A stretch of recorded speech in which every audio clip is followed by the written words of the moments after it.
The gunshot echoed across Iron Ridge just as dawn broke over the frozen peaks. Mara Quinn stood in the doorway of the burning lodge, rifle still smoking in her hands, while Silas Mercer collapsed backward into the snow. Blood spread beneath him like spilled ink.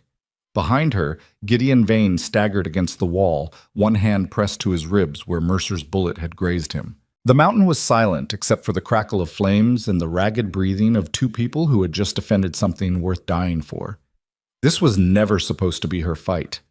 But then again, she was never supposed to be chosen. Want to know how a rejected mail-order bride became the most feared woman in the territory? Stay with me until the end. Hit that like button and drop a comment telling me what city you're watching from. I want to see how far this story travels. The platform at Black Hollow Station smelled like coal smoke and desperation. Mara Quinn stood near the back of the line, shoulders squared despite the weight pressing down on her chest. 10 women had stepped off the eastbound train that morning, each clutching a worn carpet bag and a letter from the Western Bride Exchange Company. The agency had promised new beginnings, fresh starts, husbands waiting with open arms and hopeful hearts. They hadn't mentioned the cattle call. Next, the auctioneer's voice cut through the afternoon heat. He wasn't really an auctioneer, just Chester Dobbs, owner of the Broken Spur Saloon and self-appointed master of ceremonies for what he kept calling the selection process. He stood on a wooden crate in the town square, sweat staining the armpits of his Sunday shirt, grinning like this was all great fun. Maybe for him it was. Mara watched as Sarah Winters stepped forward. Blonde curls, 18 years old, waist so narrow a man could span it with his hands. The crowd of ranchers and prospectors pressed closer. Someone whistled. Sarah's cheeks flushed pink, but she smiled anyway, holding up the edge of her traveling dress in a nervous curtsy. "Now this little lady came all the way from Philadelphia," Dobbs announced, reading from a creased paper. "Can read and write, plays piano, excellent with needlework. Oh, I'll take her." James Carver pushed through the crowd, a cattle rancher with 10,000 acres, and a new house that needed a woman's touch. He was 45 if he was a day, but his teeth were mostly his own and he didn't smell like whiskey. Sarah could do worse. She probably had done worse back in Philadelphia. That's why most of them were here. Dobbs scribbled something in his ledger. Sold. Matched. James Carver and Miss Sarah Winters. He chuckled at his own slip. Next. One by one, the women were chosen. Catherine Moore, with her dark eyes and quieter beauty, went to a homesteader named Thomas Beck. He was young, nervous, kept twisting his hat in his hands when he spoke to her. She seemed relieved. Emma Price, who'd spent the entire train ride talking about her dead husband and her skill with accounts, was claimed by the owner of the town's only mercantile. He needed someone to manage his books and didn't much care that she was plain-faced and sharp-tongued. The afternoon dragged on. The sun climbed higher. Mara's feet ached in boots that had never quite fit right, and sweat trickled down her spine beneath the heavy wool of her traveling dress. She'd worn her best clothes, the dark green dress with the black piping, the one that had belonged to her mother before consumption took her.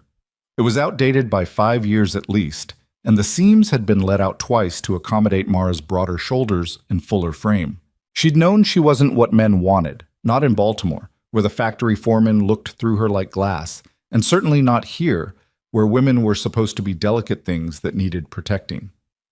But the agency had accepted her money. They'd written her a letter full of flowery promises about Western men valuing strength and practicality, about how frontier life needed capable women, not fragile dolls. They'd lied. Next, only 3 women remained now.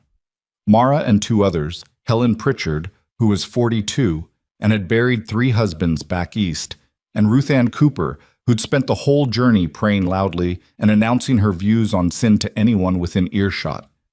Helen stepped forward. She didn't bother smiling, just stood there with her arms crossed, jaw set, like she was daring any man to be fool enough to take her on. Surprisingly, someone did.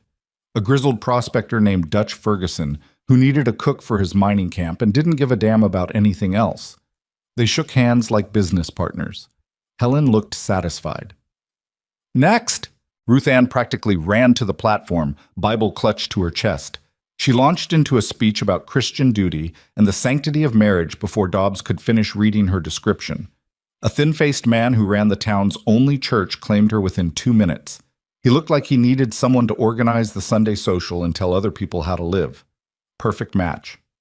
The square fell quiet. Dobbs looked down at his ledger, then up at Mara, then back at the ledger like he hoped the words might have changed. They hadn't. "Well," he said slowly, "looks like we've got one more lady available for—" "Christ almighty, Chester, just get on with it." The voice came from somewhere in the back of the crowd. Laughter followed. Mara's jaw tightened. She'd been through worse. Factory bosses who'd groped her in the pressing room, landlords who'd suggested alternative payment methods when the rent came due, men who'd called her mannish, unfeminine, too big to be pretty, and too ugly to overlook. She could handle this. "Right, well," Dobbs cleared his throat. "This here's Miss Mara Quinn, age 30, from Baltimore. Says she's got experience in factory work, good with her hands, healthy, and—" he squinted at the paper, "willing to work hard for the right situation." Silence. Someone coughed. A horse stamped its feet near the hitching post. Somewhere down the street, a dog barked twice and fell quiet. Nobody moved. Mara forced herself to look out at the crowd. 20, maybe 30 men, all looking anywhere but at her. At the ground. At each other. At the sky like it might offer some escape from this awkward moment.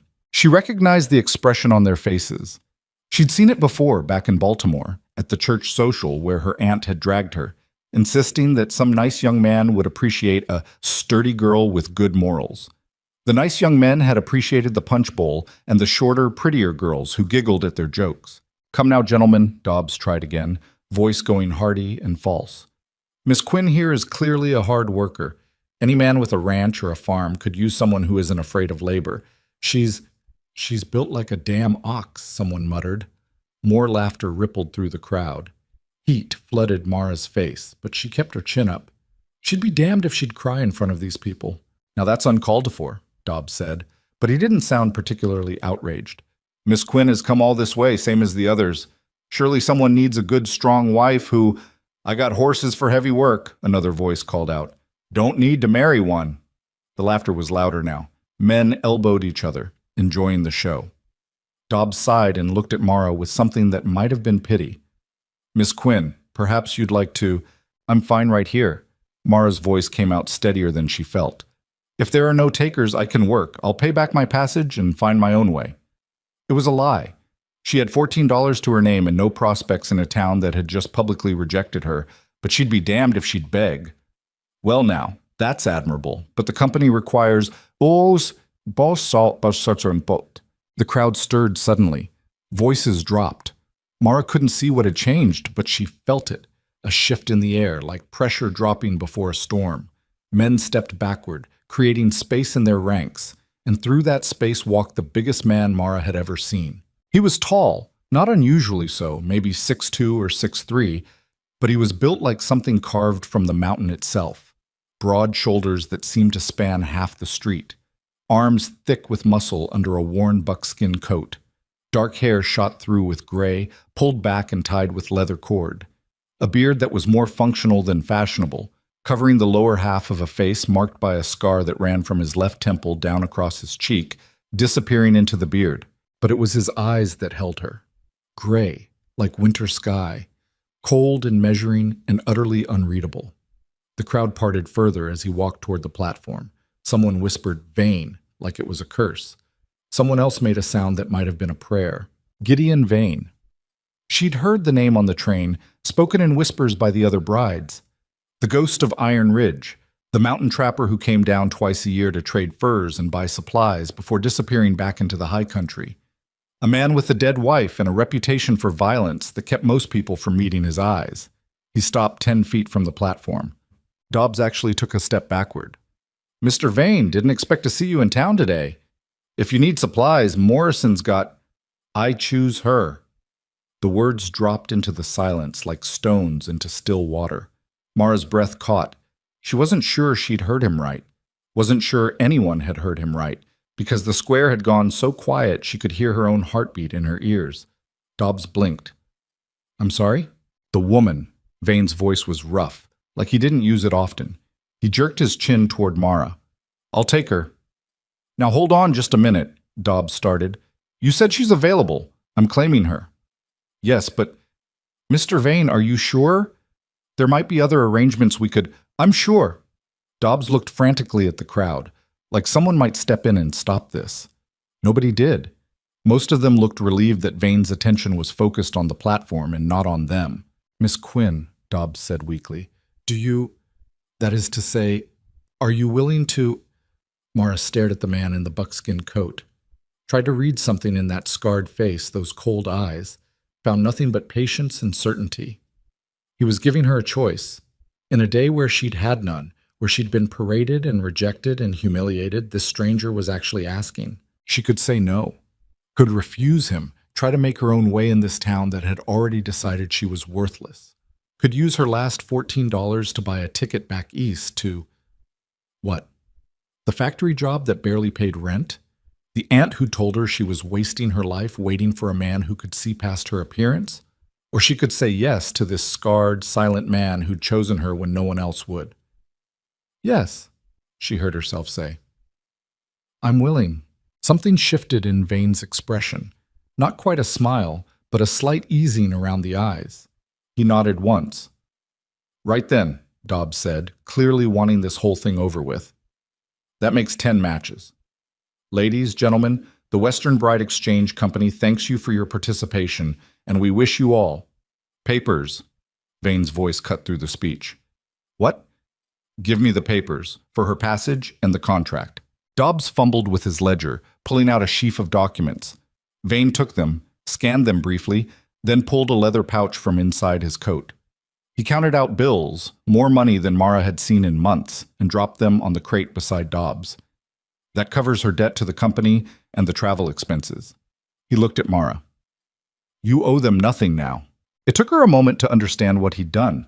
He'd bought her contract outright, paid off everything she would have spent years working to repay, made her a free woman even before she'd left the platform.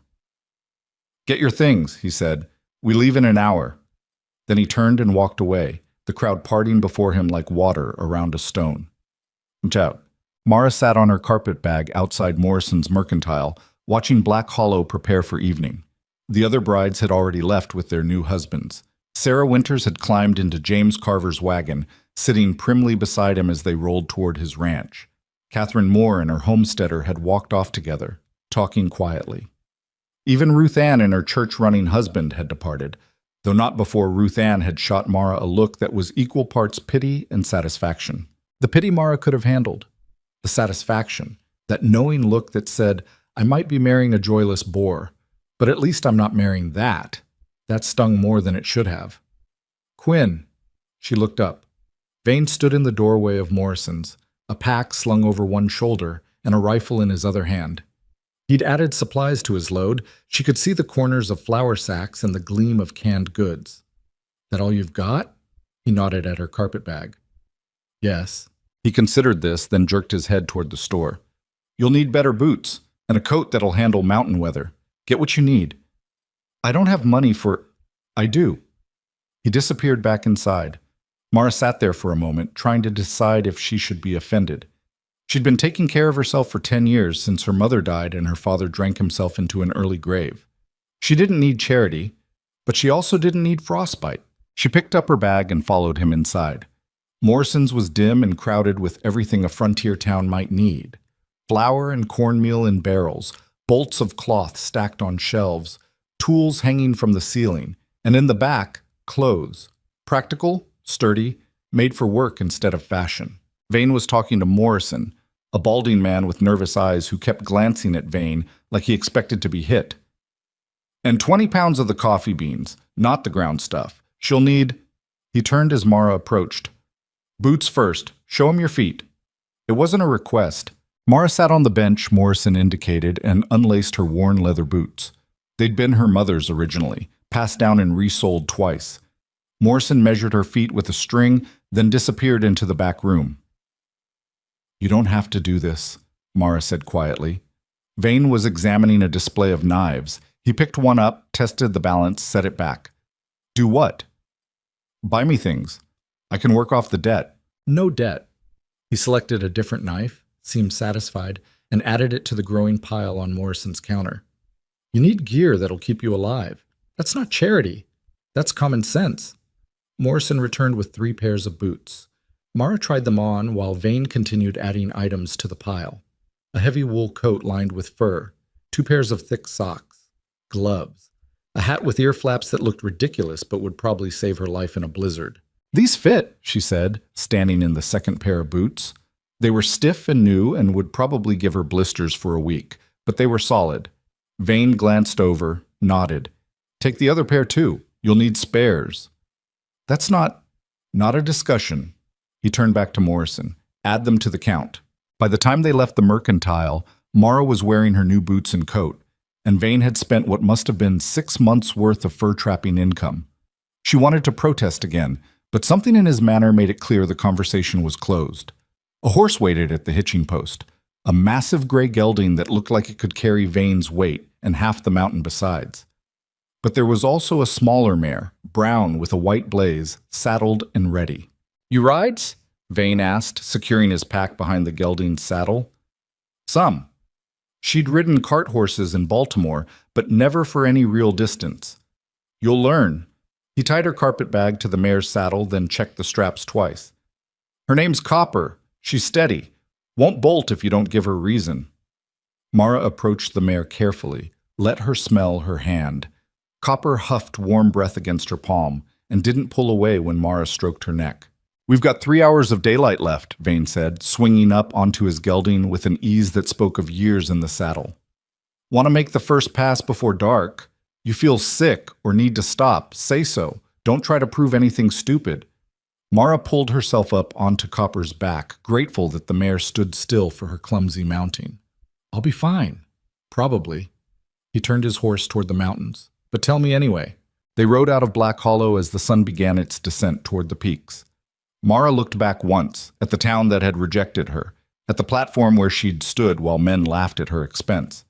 Then she turned forward, toward the mountains and the silent man leading her into them, and decided that whatever waited ahead had to be better than what she was leaving behind. At least, that's what she told herself.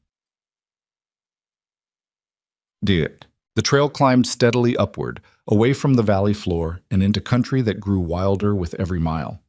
Vane set a pace that was steady but not punishing.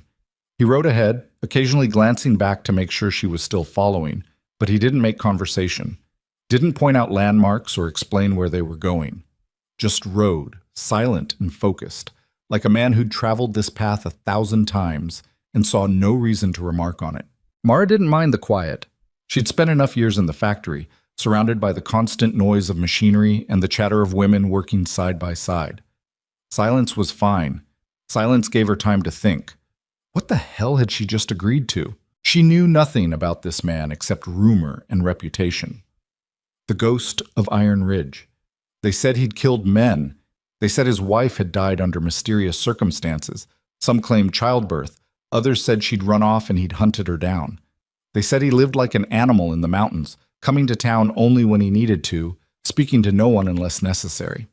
They said a lot of things. But he'd also paid her debt without being asked, had bought her gear she needed without making her feel small about it, had given her a choice when no one else had, and when he'd looked at her on that platform, he hadn't looked disgusted or disappointed. He just looked considering, like he was evaluating whether she'd survived the journey, not whether she was pretty enough to bed. It was more respect than she'd gotten from most men. "Stream ahead," Vane called back. "We'll water the horses." The stream was fast-running and clear, cutting through a meadow that was just starting to show green beneath the patches of old snow. Vane dismounted and led his gelding to drink. Mara did the same, though her legs protested when she slid down from the saddle. Vane noticed. Of course he did. "Sore?" "I'm fine." He made a sound that might have been amusement. "You'll be worse tomorrow. Walk it off while the horses drink." It was good advice, so she took it, pacing the edge of the meadow while feeling returned to her legs. Vane checked his horse's hooves, adjusted the pack straps, and scanned the tree line with the constant awareness of a man who'd spent his life in country that could kill you if you stopped paying attention. "How much farther?" Mara asked. "Tonight, we'll make the line shack at Turner's Pass. Tomorrow, another 6 hours to the cabin. And that's home? For now." He finished with his horse and looked at her directly for the first time since they'd left town. "You know what you agreed to?" I know what the contract said. Marriage, partnership. I work the homestead, you provide for our needs. The contract's worthless paper up here. Vane walked to the stream, knelt, and filled his canteen. Law doesn't reach Iron Ridge. If you want out, you tell me. I'll bring you back to town, give you money to start somewhere else. You don't owe me anything. Mara stared at him. You paid for my passage, the supplies, the horses. I pay for what I need. If this doesn't work, I don't need you there. It should have stung. Instead, it was oddly refreshing. No pretense, no false promises, just the truth laid out like supplies on a counter. And if I stay, then you work. Place needs repairs before winter comes again. Garden needs planting. I'll teach you what you need to know about mountain living, how to shoot, how to read weather, how to not die doing something stupid. He stood, capped the canteen. In return, you'll have a roof, food, safety, your own space. I won't touch you unless you want me to. The last sentence came out matter of fact, but Mara felt its weight. Why did you choose me? The question escaped before she could stop it. In town, you could have... There were prettier women, younger. Vane was quiet for a long moment, watching the stream rush past. When he spoke, his voice was careful, like he was picking through thoughts he didn't usually share. I don't need pretty. Pretty doesn't haul water or chop wood or keep her head when things get bad. Pretty doesn't survive winters that last 6 months. He looked at her. You stood on that platform while those bastards laughed at you, and you didn't cry, didn't beg, just stood there like you'd outlast their mockery because you'd outlasted worse. That's what I need. Someone who won't break. Something in Mara's chest loosened, just slightly. I won't break, she said. Good. He moved back to his horse. Because the mountains don't care how you look. They only care if you're strong enough to survive them. They mounted up and rode on as the shadows lengthened across the meadow. The line shack at Turner's Pass was barely more than 4 walls and a roof, but it was weather-tight and stocked with basics. Vane got a fire going in the small stove while Mara tended to the horses, following his terse instructions about rubbing them down and checking their hooves for stones. By the time she came inside, he had coffee brewing and was frying salt pork in a battered pan. Eat, he said, handing her a tin plate with pork and hardtack. We'll be up before dawn.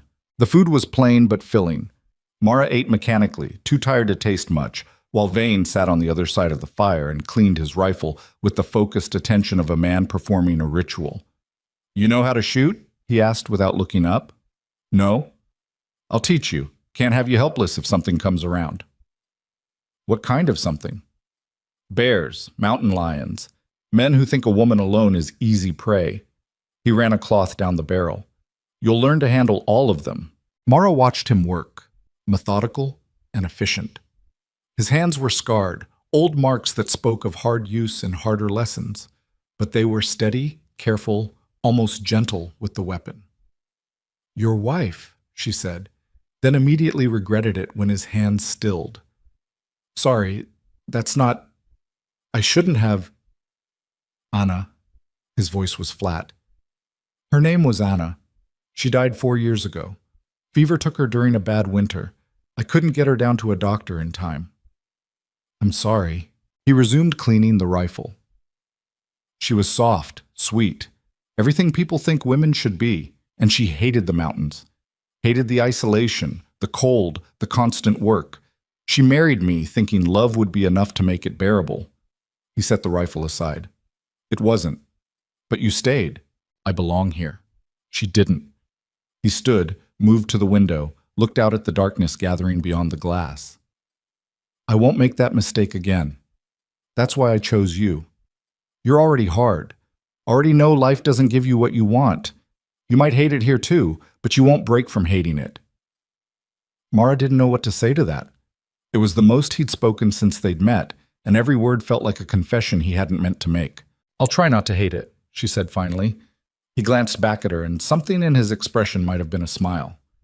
Try not to, but if you do, tell me. I'd rather know than watch you suffer in silence. He rolled out a bedroll near the stove and nodded toward the corner. There's blankets in the chest. Take what you need. Mara made herself a bed in the corner, as far from him as the small shack allowed. She lay down fully clothed, her new coat pulled over her like an extra blanket, and listened to the fire crackle and the wind test the walls. Across the room, Vane's breathing had already settled into the deep rhythm of sleep. Tomorrow, they'd reach Iron Ridge. Tomorrow she'd see the place that would be her home, if she could survive it. Mara closed her eyes and tried not to think about all the ways this could go wrong. But sleep, when it came, was surprisingly sound. That's it. They left Turner's Pass in the gray light before sunrise, when the world was nothing but shapes and shadows. The trail climbed higher into country that was more rock than earth, where pine trees clung to impossible slopes, and the air grew thin enough to make Mara's lungs work harder. Her thighs ached from yesterday's ride, and the new boots had indeed raised blisters on both heels, but she gritted her teeth and said nothing. Vane noticed anyway. At mid-morning, he called a halt, dismounted, and pulled a small tin from his pack. "Give me your foot." "What?" "Your foot. You're walking wrong." Mara reluctantly lifted her foot. Vane pulled off the boot, peeled back her sock, and made a disapproving sound at the blood-soaked blister on her heel. He cleaned it with water from his canteen, then smeared some kind of salve on it before wrapping it with clean cloth torn from a roll in his pack. "Other foot." She gave it to him. He treated it the same way, efficient and impersonal as a doctor, then handed her back her boots. "Socks were too thin. Should have told you to get heavier ones." "I'm fine." "You're stubborn." He returned the salve to his pack. "But I already knew that." They rode on.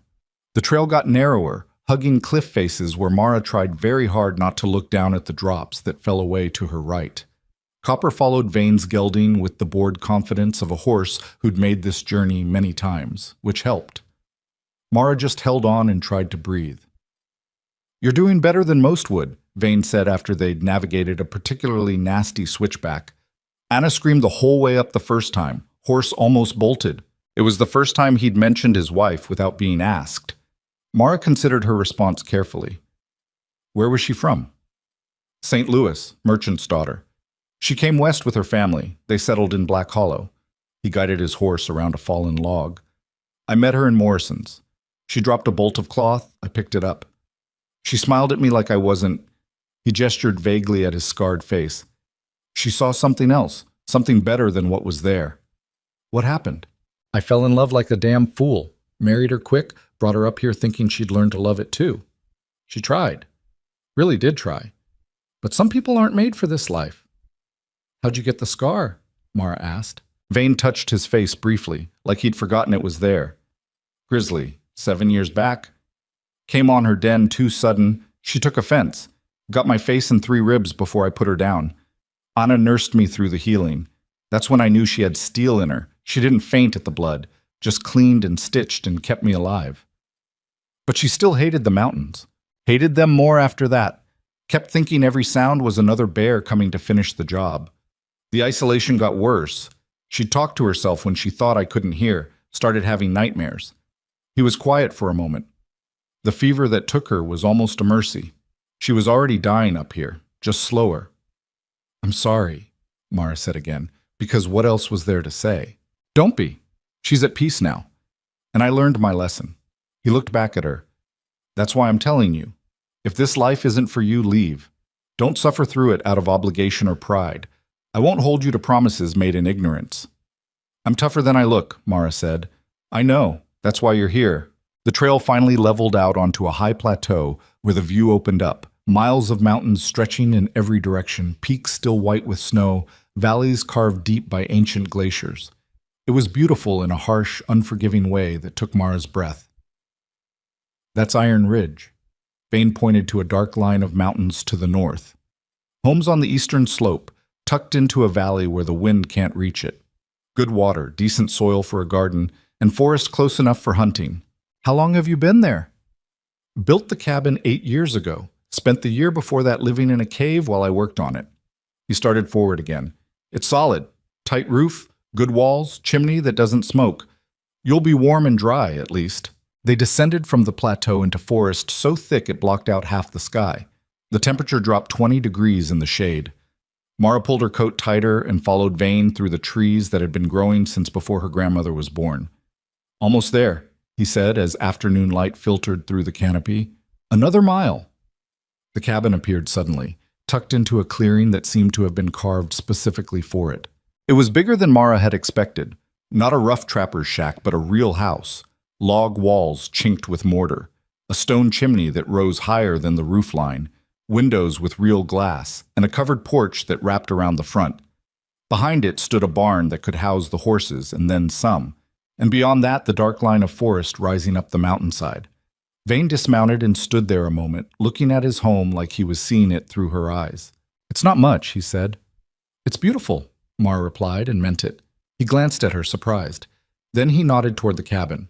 "Come on, I'll show you around before the light goes." The inside was dim until Vane lit lamps, and then it revealed itself in warm, flickering light. One large room made up the main living space, a kitchen area with a black iron stove and a hand pump at the sink, a table with 4 chairs, a seating area with a worn leather couch, and 2 handmade chairs positioned near the fireplace. Shelves lined one wall, packed with books. More books than Mara had seen outside of the public library in Baltimore.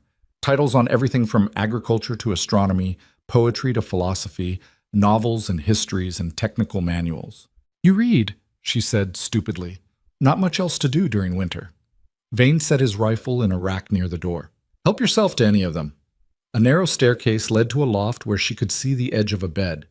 Vane gestured to a door off the main room. "That's the other bedroom. It's yours. I'll sleep up top." Mara opened the door to find a small room with a real bed frame, a quilt that looked handmade, a chest of drawers, and a window that looked out at the forest. It was simple but clean, and it was hers. Her own space, like he'd promised. "Anna's things are in the chest," Vane said from the doorway. "Might be some dresses and such you can use until you make your own. If you don't want them, that's fine too." "Thank you." He nodded and retreated. Mara heard him building up the fire in the main room, then the clank of pots as he started preparing something for dinner. She sat on the bed, her bed, and tried to process everything. This wasn't what she'd expected. Not the cabin, not the books, not the quiet respect with which Vane treated her. She'd expected a rough man living a rough life, and instead she'd found, what? Someone lonely, someone scarred, someone who'd learned hard lessons and was trying not to repeat them. Someone not so different from herself. She stood, unpacked her meager belongings into the chest of drawers, then joined Vane in the main room. He was making stew from dried venison and preserved vegetables, working with the easy competence of a man who'd been cooking for himself for years. "Can I help?" she asked. "Bread's in the tin on the counter. Slice it." They worked in companionable silence, preparing a meal together like they'd done it 100 times before. It felt strange and familiar all at once. They ate at the table, and afterward Vane showed her how to work the pump at the sink, where the root cellar was for cold storage, how to bank the fire for the night. Practical information delivered in brief, clear sentences. "Tomorrow I'll take you around the property," he said as darkness settled fully outside. "Show you the boundaries, where the good water is, what to watch out for. Day after that, we'll start on the garden plot. Needs to be ready for planting in 3 weeks." "All right." He studied her for a moment. "You're handling this better than I expected." "What did you expect?" "Questions? Complaints? Tears, maybe?" Mara shook her head. "I learned a long time ago that tears don't change anything, and I don't complain about things I chose." Something shifted in his expression. Approval, maybe, or recognition. "Get some sleep," he said. "Tomorrow starts early." Mara went to her room and closed the door. She could hear Vane moving around the main room, settling in for the night. Eventually his footsteps climbed to the loft, and then the cabin fell silent except for the crackle of the fire and the whisper of wind through the pines outside. She lay in her new bed, in her new room, in her new life, and waited for doubt to creep in. It didn't come. Instead, she felt something she hadn't felt in years, something that might have been hope. Maybe this would work. Maybe she'd found a place where being strong wasn't a liability. Maybe the woman nobody wanted had finally found somewhere she could belong. The mountains had no opinion on whether she was pretty.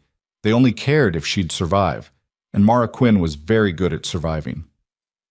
She closed her eyes and slept without dreaming. The first week passed in a blur of work that left Mara's muscles screaming and her hands raw despite the gloves Vane had insisted she wear. He'd meant what he said about starting early. The first morning she woke to darkness and the smell of coffee already brewing. By the time she stumbled out of her room, still half asleep, Vane had breakfast ready. Fried eggs from chickens she hadn't known he kept, thick slices of bread toasted over the fire, and coffee strong enough to strip paint. "Eat fast," he said without preamble. "We've got fences to check before the snow melts completely. Ground's too soft in some places, posts need resetting." Mara ate, pulled on her boots. The blisters had scabbed over but still hurt, and followed him out into a morning so cold her breath hung in clouds. The property was bigger than she'd realized. Vane walked the boundaries with her, pointing out landmarks.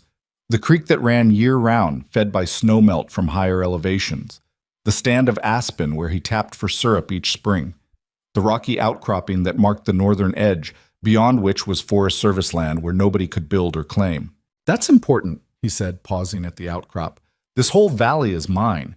Filed the claim 6 years back, paid it off in 3. Nobody can touch it legally. But law's one thing, reality's another. Men have tried to squat here when I'm gone for extended trapping. That's why the fences matter. They're not just boundary markers. They're warnings." "What happened to the men who tried to squat?" Vane's expression didn't change. "They left." Something in his tone suggested they hadn't left willingly or in good condition. Mara decided not to push.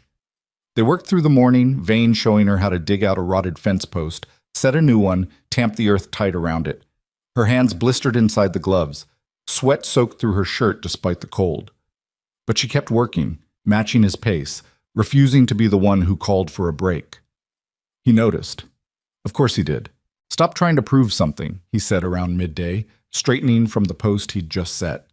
"You'll hurt yourself trying to keep up with someone who's been doing this for 20 years. "I'm fine." "You're bleeding through your gloves." Mara looked down. He was right. Dark spots had soaked through the leather at her palms. "Come here." Vane pulled off his own gloves and held out his hand. Reluctantly, she gave him hers.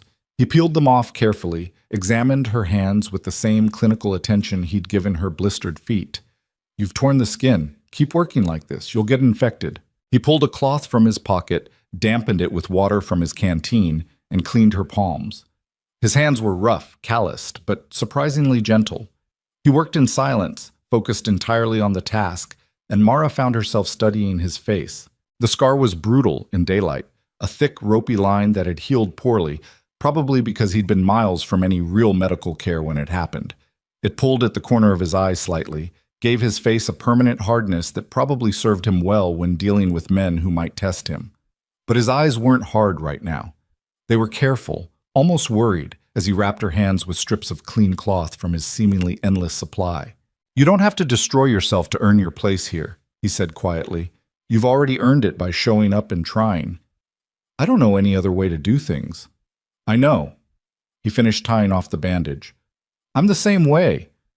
But we're going to have to learn to pace ourselves or we'll both be crippled by 40. It was the first time he'd used "we" instead of talking about her adjustment separately from his life. Mara didn't comment on it, but she noticed. They worked slower after that, taking breaks when Vane declared them necessary, drinking water and resting in the shade of the pines. He told her about the land, which areas flooded in spring, where the best hunting was, what animals to watch for, and which to avoid. "Bears come down in early summer looking for easy food," he said. "You see one near the cabin, make noise, bang pots together, yell, throw things. They'll usually leave. If they don't, get inside and get the rifle. Don't try to be brave." "When do I learn to shoot?" "Tomorrow, if your hands can hold a rifle. No point teaching you if you can't grip properly." That evening, after a dinner of rabbit stew that Vane had made from an animal he'd snared that morning, he pulled out a whetstone and showed her how to sharpen knives. It was meditative work, the rhythmic scrape of steel on stone, and he talked while they worked. "Anna hated this part," he said, testing the edge of a hunting knife against his thumb. Said it made her nervous, all the sharp things around. She cut herself twice trying to help with kitchen prep. He set the knife aside and picked up another. "You're not scared of the work." "Should I be?" "Most women would be. Most people, really. It's not easy living like this. No neighbors to call on if something goes wrong. No doctor within a day's hard ride. No law except what you enforce yourself." "Sounds like freedom to me," Mara said. He looked at her then, really looked, and something in his expression shifted. "Yeah," he said slowly. "I suppose it is." The second day, her hands hurt too much to grip anything heavy, so Vane put her to work in the cabin instead. The place was clean enough, but clearly needed a woman's organizational touch. Or at least, that's what he claimed. Mara suspected he was just giving her lighter work while she healed. She reorganized the kitchen shelves, swept and scrubbed the floors, washed windows that probably hadn't been cleaned since Anna died. She found evidence of the previous wife everywhere. A hairpin behind the wash basin, a recipe card tucked into a cookbook, a shawl folded in the chest that Vane had given to Mara. It should have felt strange, living in a dead woman's space, wearing her clothes, sleeping in what had been her room. But it didn't. Anna was gone, and whatever grief Vane carried, he didn't let it poison the present. The cabin wasn't a shrine. It was a home that needed tending. While she worked inside, Vane worked on the barn roof, replacing shingles that had blown off during winter storms. She could hear him up there, the steady rhythm of hammer on nails, occasionally a muttered curse when something didn't fit right. Around noon, she brought him lunch, bread and cheese and cold venison. He climbed down from the roof, sat on the porch steps, and ate while studying the work he'd done. "How's the inside coming?" he asked. "Clean, organized, found some interesting things in your bookshelves." "Like what?" "Poetry. Didn't take you for the type." He smiled slightly, a rare expression that made him look years younger. "My mother's. She taught school back in Ohio before she married my father. Made sure I could read before I could plow. Poetry, Shakespeare, philosophy. She figured if I was going to live rough, I should at least have something to keep my mind from going rough too." "Did it work?" "You'll have to tell me." He finished the bread and stood, brushing crumbs from his pants. "Your hand's good enough to hold a rifle?" "Good enough." He fetched 2 rifles from inside. His own and a lighter one he said had belonged to Anna, but had been originally his mother's. He loaded them both, carried them away from the cabin to a clearing where he'd set up a row of tin cans on a fallen log. "This is a Winchester," he said, showing her the lighter rifle. "Lever action, holds 15 rounds. It's not as powerful as mine, but it's easier to handle and reload fast. You're going to learn on this." He spent the next hour teaching her the basics. How to hold it, how to sight down the barrel, how to breathe and squeeze the trigger instead of pulling. The first shot nearly knocked her backward. She wasn't prepared for the recoil. The second went wide, missing the cans entirely. The third clipped the edge of one, sending it spinning. "Better," Vane said. He stood behind her, close enough that she could feel his presence, but not touching. "Don't anticipate the kick. Let it happen. Your body knows how to absorb it if you don't tense up." She tried again. This time the can flew backward, and something fierce and satisfied surged through her chest. "Good." Vane's voice held approval. Again. By the time they'd gone through a full box of ammunition, Mara could hit 5 cans out of 8 tries. Her shoulder ached from the recoil, and her ears rang despite Vane's warning to expect it, but she felt capable in a way she never had in Baltimore. "You're a natural," Vane said, cleaning both rifles with the careful attention he gave to everything. "Most people flinch too much at first. You didn't." "I've been flinching my whole life. Got tired of it." He glanced at her, something understanding in his eyes. "Yeah, I know that feeling." The third day dawned warmer, the sun actually breaking through the perpetual cloud cover. Vane declared it Garden Day. The plot was behind the cabin, enclosed by a fence to keep out deer and smaller animals. The earth was dark and rich, fed by compost Vane had been building for years. He'd already turned it once before leaving for town to collect Mara, and now they spent the morning breaking up clods, removing rocks, making neat rows for planting. "Too early for most things," Vane explained, working a few yards away from her. "But we can get peas in, some cold hardy greens. Potatoes go in next week. Tomatoes and beans have to wait until the last frost passes, probably another 3 weeks. You know a lot about gardening. Have to. Growing season's short up here. You don't plan it right, you starve come winter." He paused, leaning on his shovel. Anna loved the garden. It was the one part of mountain life she took to. She'd spend hours out here, talking to the plants like they could hear her. Could they? Damned if I know, but they grew, so maybe. He returned to digging. She wanted flowers too, not just vegetables. Said a place needed beauty to be worth living in. I told her that was foolish, flowers don't feed you, but she planted them anyway, over there, along the fence. Mara looked where he indicated. She could see the remnants of it now, old stalks and dead growth marking where something had once bloomed. They come back each year, Vane said. I don't tend them, but they come back anyway. Stubborn things. Like Anna herself, Mara thought, and maybe like Vane too, in his own way.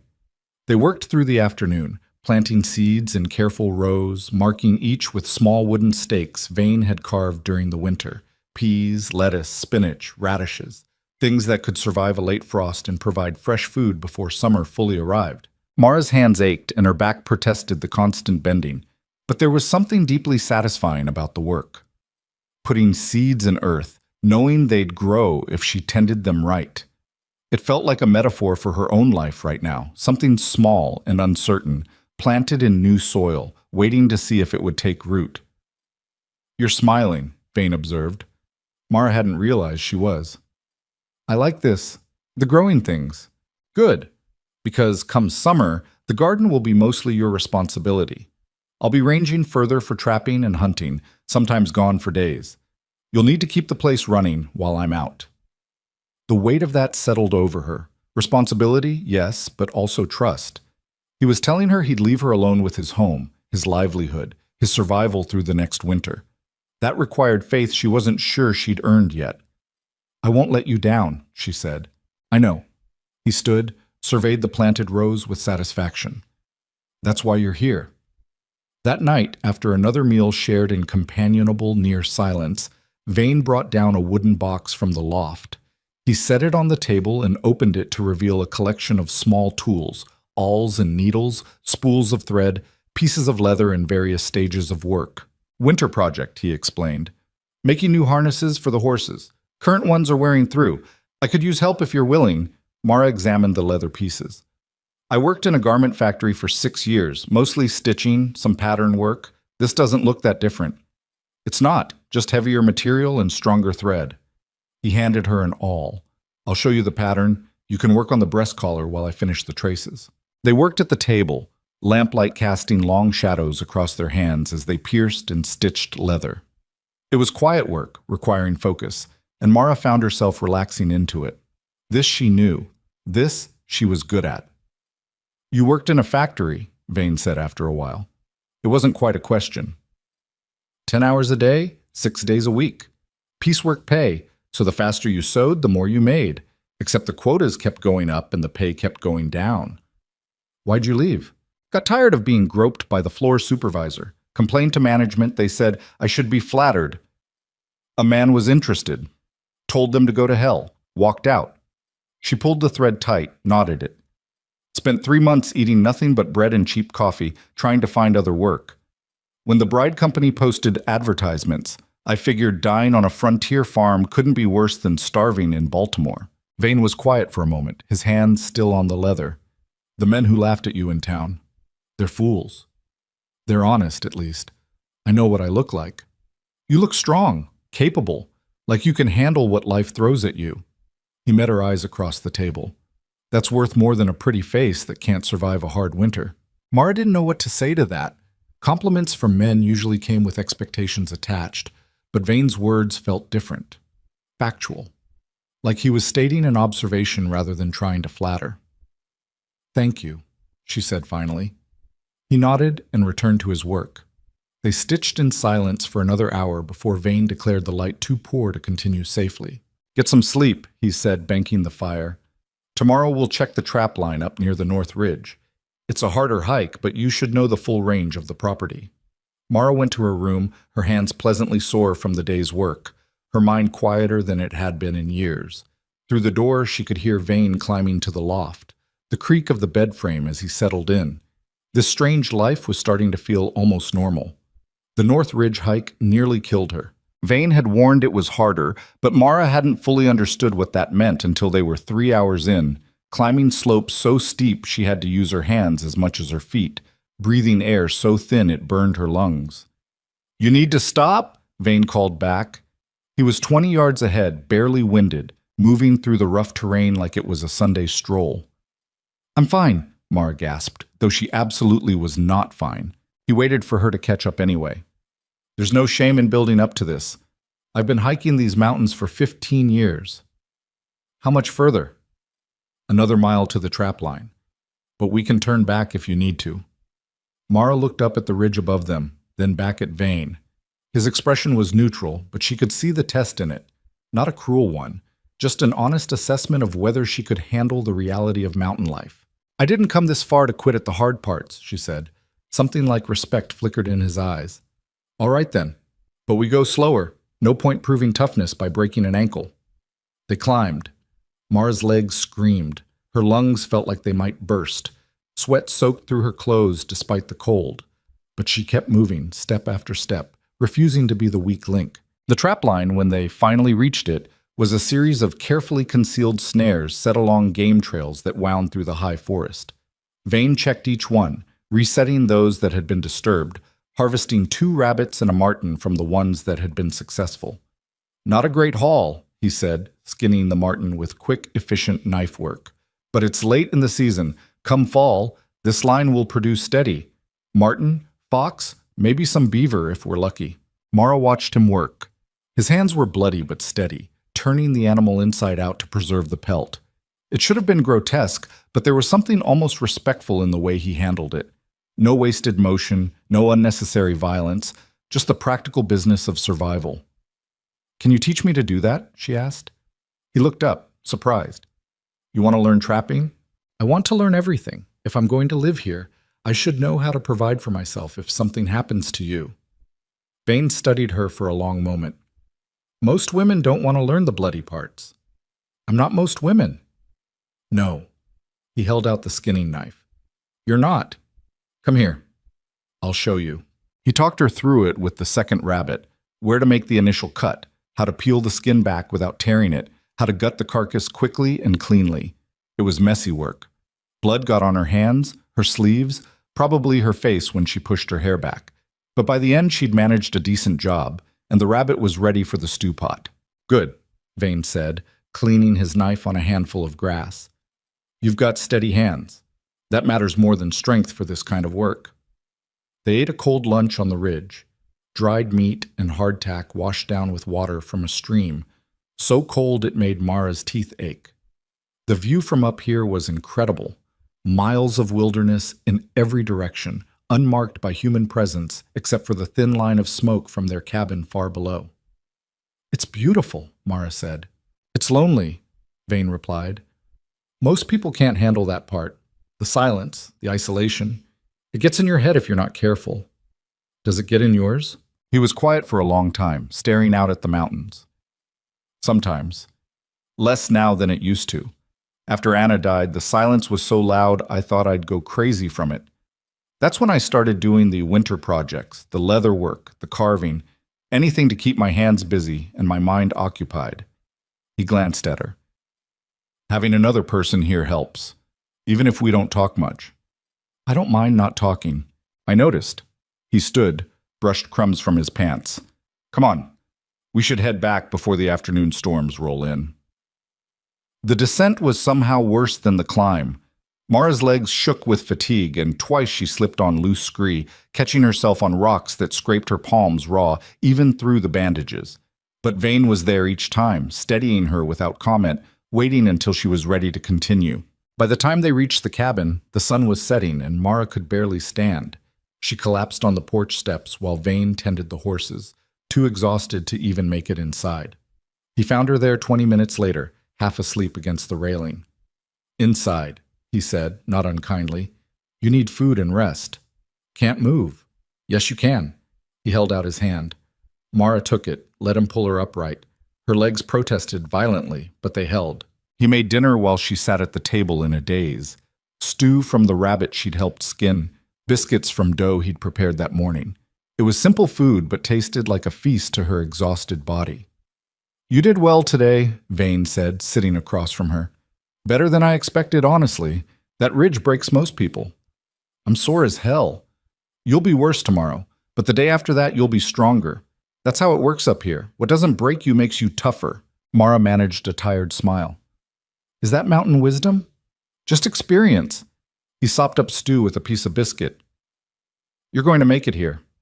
I wasn't sure at first, but I'm sure now. The words shouldn't have meant as much as they did, but coming from this hard, careful man who didn't give praise lightly, they settled into Mara's chest like a warm stone.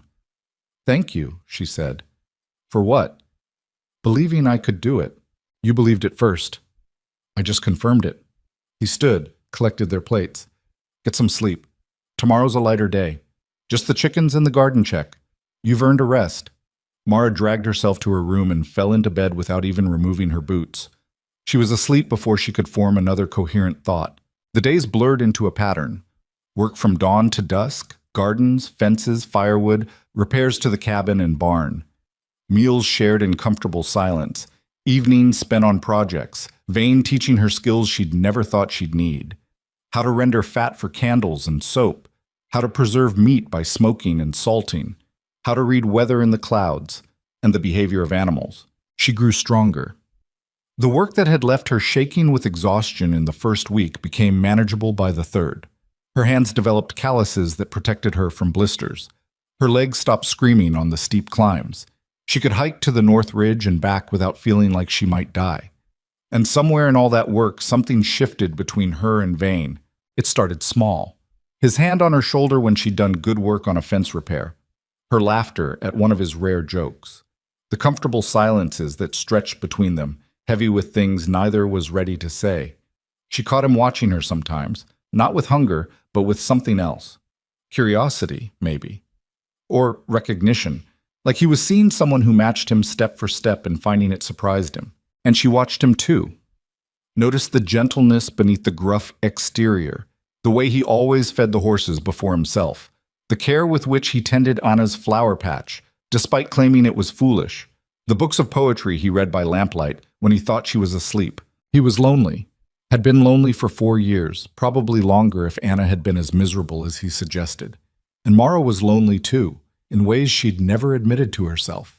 Lonely for respect, for partnership, for someone who saw her strength and valued it instead of being threatened by it. One evening, a month after she'd arrived, they sat on the porch watching the sun set over the mountains. The day's work was done. Dinner sat warm in their bellies. The air smelled like pine and approaching summer. I'm glad you chose me, Mara said quietly. Vane glanced at her. Yeah? Yeah, it's good. Hard, but good. You've made it good. He leaned back against the porch post. Place was just a place before. You've made it a home again. It was already a home, I just cleaned it up a bit. It's more than that. He was quiet for a moment, choosing his words carefully. Anna tried to make it what she thought a home should be. Curtains and decorations, things that looked nice but didn't matter. You've made it functional, organized, like everything has a purpose. That's what it needed. Mara felt heat rise in her cheeks. I just put things where they made sense. That's what I mean. He looked at her directly. You make sense here. You fit. The words hung between them, weighted with possibility. Mara's heart beat faster. She should say something, thank him maybe, or make a joke to cut the tension. But she didn't want to cut it, didn't want to retreat from whatever was building in this moment. So do you, she said finally. Fit, I mean. With me. Vane's expression shifted. Surprise, then something warmer. He opened his mouth, closed it, seemed to wrestle with himself. Finally, he stood. It's late. We should get some rest. Disappointment flickered through Mara's chest, but she didn't let it show. Right. Early start tomorrow. She went to her room, closed the door, and sat on the bed feeling like she'd missed something important. Through the walls, she could hear Vane moving around the main room, banking the fire, checking the door latch, climbing to the loft. The cabin settled into silence. Mara lay in the dark, staring at the ceiling, and wondered what would have happened if she'd been braver. If she'd said what she was really thinking. If she'd admitted that somewhere between the fence posts and the garden rows, between the rifle lessons and the leather working, she'd started to feel something she'd never expected to feel for any man. Respect? Yes. Gratitude? Absolutely. But also want. The deep, bone-level want for partnership. For someone who saw her as an equal. For someone whose silence was comfortable instead of judgmental. For Gideon Vane, who'd chosen her when no one else would. She fell asleep still thinking about it, and dreamed of mountain peaks and calloused hands and the possibility of something more. The morning after their conversation on the porch, Vane was gone before Mara woke. She found a note on the kitchen table, held down by a coffee cup. His handwriting was surprisingly neat, each letter carefully formed. Gone to check the eastern trapline. Back by nightfall. Rifle's loaded if you need it. Don't do anything stupid. Mara smiled despite herself. That last line was pure vain, gruff concern disguised as an order. She spent the day working the garden, pulling weeds that had sprouted overnight, checking the young plants for signs of pest damage. The peas were already climbing their stakes, and the lettuce had formed tight green rosettes that would be ready for harvest within the week. It felt good, seeing things grow under her care. Around noon, she heard horses approaching. Multiple horses, moving at a casual pace down the trail from the ridge. Mara's hand went automatically to the rifle leaning against the cabin wall. Vane had drilled into her that unexpected visitors were rarely good news this far from town. She didn't chamber around. That would be too aggressive if these were legitimate travelers. But she kept the weapon close as 3 riders emerged from the tree line. 2 men and a woman, all dressed in town clothes that looked out of place in the wilderness. The woman rode side-saddled despite the rough terrain, her green dress already dusty from the trail. The men flanked her like guards, though neither appeared armed with anything heavier than belt knives. The lead man, thin-faced and sharp-eyed, spotted Mara and raised a hand in greeting. "Good afternoon. We're looking for Gideon Vane's property. Would this be it?" Mara kept her distance, the rifle visible but not pointed. "Who's asking?" "My name is Silas Mercer. I'm a land broker working with the Western Development Company." He gestured to his companions. "This is Miss Thornton, our surveyor, and Mr. Webb, my associate. We're conducting resource assessments in the region." Something about the man's smile made Mara's skin crawl. It was too practiced, too smooth for someone who'd just ridden 3 hours into the mountains. "Mr. Vane isn't here at the moment," she said carefully. "And you would be?" Mercer's eyes traveled over her in a way that made her want to reach for the rifle in earnest. "Mrs. Vane." The lie came easily, felt right in her mouth, even though no vows had been spoken. Mercer's eyebrows rose. "I wasn't aware Mr. Vane had remarried. Please accept my congratulations. When might we expect him to return?" "Hard to say. Could be an hour. Could be tomorrow. Weather changes plans up here." "Of course." Mercer dismounted, helped Miss Thornton down with exaggerated courtesy. "Perhaps we could wait? We've come a long way, and the matter is rather important." Every instinct Mara had developed in 10 years of dealing with men who thought they owned the world told her to refuse. But outright hostility might cause more problems than it solved, and Vane would want to know what these people wanted on his land. "You can water your horses at the trough," she said finally, "but you wait outside. I don't know you." "Very prudent, Mrs. Vane." Mercer's smile never wavered. "We wouldn't dream of imposing on your hospitality uninvited." They settled on the porch while Mara retreated inside, watching through the window. Mercer and Webb talked in low voices, too quiet for her to hear. Miss Thornton pulled out a leather journal and made notes, her gaze sweeping the property with professional assessment. An hour passed, then 2. Mara went about her work, refusing to be intimidated in her own home. But she kept the rifle close, and her attention split between her tasks and the strangers outside. Finally, as the sun began its descent toward the peaks, Vane appeared on the trail. He had 2 rabbits and a fox slung over his saddle, and he spotted the visitors immediately. His entire posture changed, shoulders squaring, hand dropping to the knife at his belt, eyes going cold in assessing. He dismounted 20 feet from the porch. "Mercer, didn't expect to see you this far from town." "Mr. Vane." Mercer stood, all false friendliness. "It's been too long. I see you've acquired a wife since our last meeting. My congratulations." Vane's gaze flicked to Mara in the doorway, then back to Mercer. Whatever question was in his eyes, he didn't voice it. "What do you want?" "Straight to business. I appreciate that." Mercer gestured to Miss Thornton. "The Western Development Company is expanding operations in the territory. We're conducting surveys, assessing mineral rights, identifying promising parcels for investment.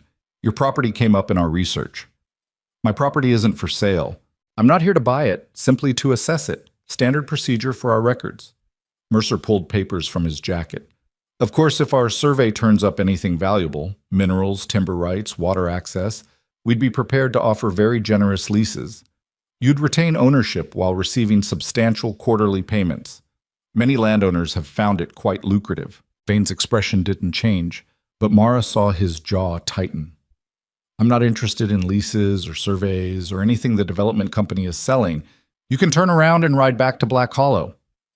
Mr. Vane, I understand your desire for privacy, but get off my land. Vane's voice dropped into something dangerous. Now! Webb's hand moved toward his belt knife. Vane's hand was already on his own blade, and the look he gave Webb could have frozen water. Now, there's no need for hostility, Mercer said quickly, stepping between them. We're all civilized people here. Perhaps if you simply allowed Miss Thornton to conduct a brief survey, purely for our records, we could avoid any unpleasantness. The only unpleasantness here is you thinking you can tell me what to do on my own property. Vane moved forward, and despite being outnumbered 3-1, Mercer actually stepped back. I filed legal claim on this land 6 years ago. Paid it off in full. Every fence post, every acre, every rock. It's mine. You don't have rights to survey it, lease it, or even look at it without my permission. And you don't have my permission. The law allows for certain exceptions when public interest.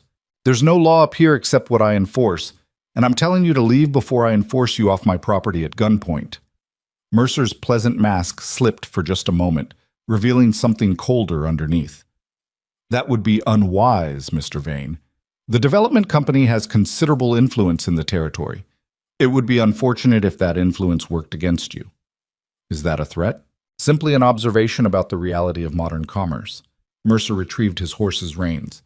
But I can see you're not in a mood for reasonable discussion. We'll take our leave. For now. His gaze shifted to Mara. Mrs. Vane, a pleasure to meet you. I do hope we'll see each other again soon, perhaps in town where discussions might be more productive. The way he said it made Mara's stomach turn. Not a polite pleasantry, but a promise of future complications. Vane waited until they were mounted and moving back toward the trail before speaking. If you come back here uninvited, I'll assume you mean harm and respond accordingly. Mercer touched his hat in mock salute. Duly noted. Good evening to you both. They rode away, Miss Thornton still scribbling in her journal, Webb shooting dark looks back at Vane. Mara and Vane stood in silence until the sound of hoofbeats faded completely into the forest. What was that about? Mara asked. Vane's shoulders dropped slightly, tension easing now that the immediate threat had passed. Trouble. The kind that doesn't go away easy. He looked at her. You called yourself Mrs. Vane. Seems simpler than explaining. Was that wrong? No. Something complicated moved across his face. It was smart. Mercer's the type to see a woman alone as an opportunity. Thinking you're married might make him more cautious. He carried his game to the barn. Come on, we need to talk. Inside the cabin, Vane built up the fire despite the mild evening, like he needed something to do with his hands. Mara sat at the table, waiting. Silas Mercer is a vulture, Vane said finally, standing with his back to the fireplace. He works for the Western Development Company, but that's just a name for a group of investors who buy up land and mineral rights cheap, then exploit them until there's nothing left. They've been moving through the territory for 5 years, offering struggling homesteaders quick cash for leases or outright purchases. Most people don't realize what they're signing away until it's too late. And he wants your land. He wants what's under it. Vane moved to the window, looked out at the darkening mountains. There's silver in these hills, not much, but enough to be worth extracting if you don't care about destroying the land in the process. I found a vein about 3 years ago, up near the North Ridge. Mara's breath caught. How much silver? Enough to make me wealthy if I wanted to mine it. Enough to make the development company very interested if they knew it existed. He turned back to her. I've kept it quiet. Told no one. The only reason I found it was because I was tracking an elk and fell through a rotten snow bridge into a ravine. Saw the vein in the exposed rock face while I was climbing out. Why didn't you mine it? Vane was quiet for a long moment.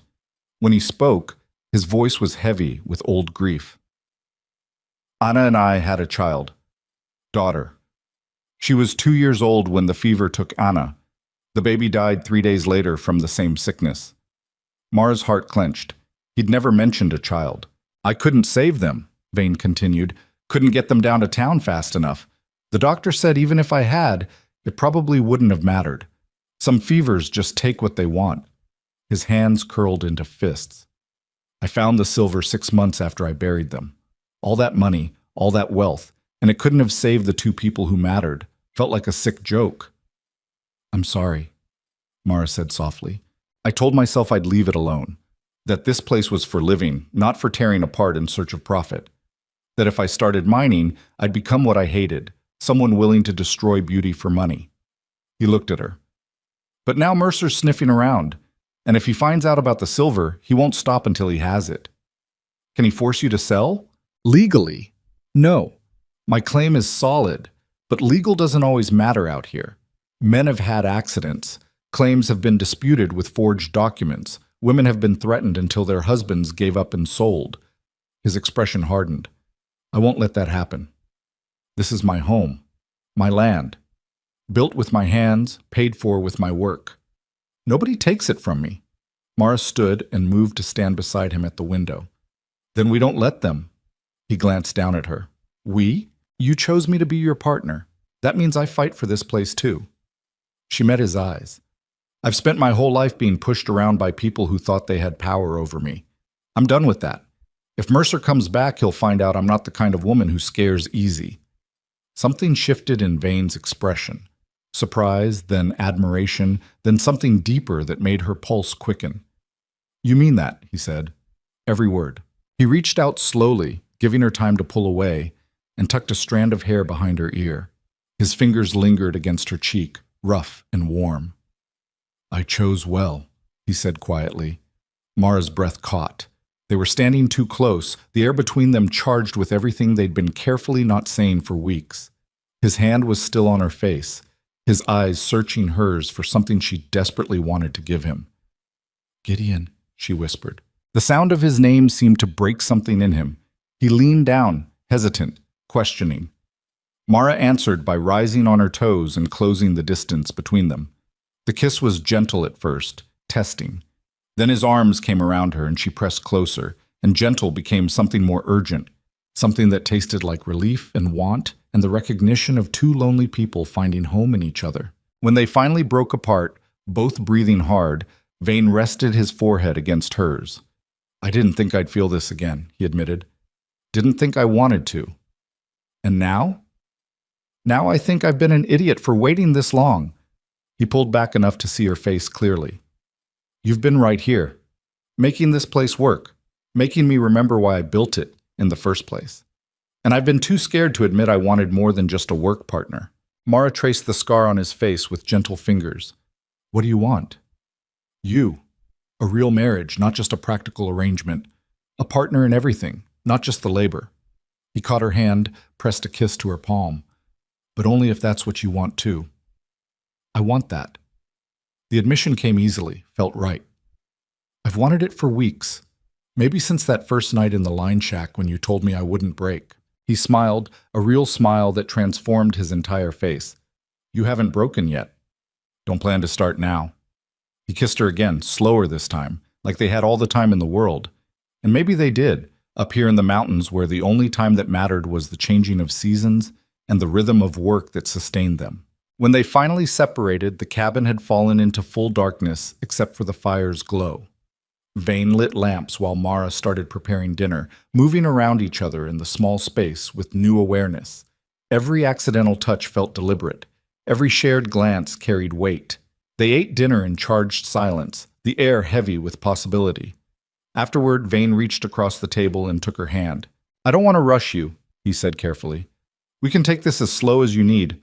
Mara looked at their joined hands, his scarred and calloused, hers roughened by work, but smaller, fitting perfectly within his grip. I'm 30 years old, she said.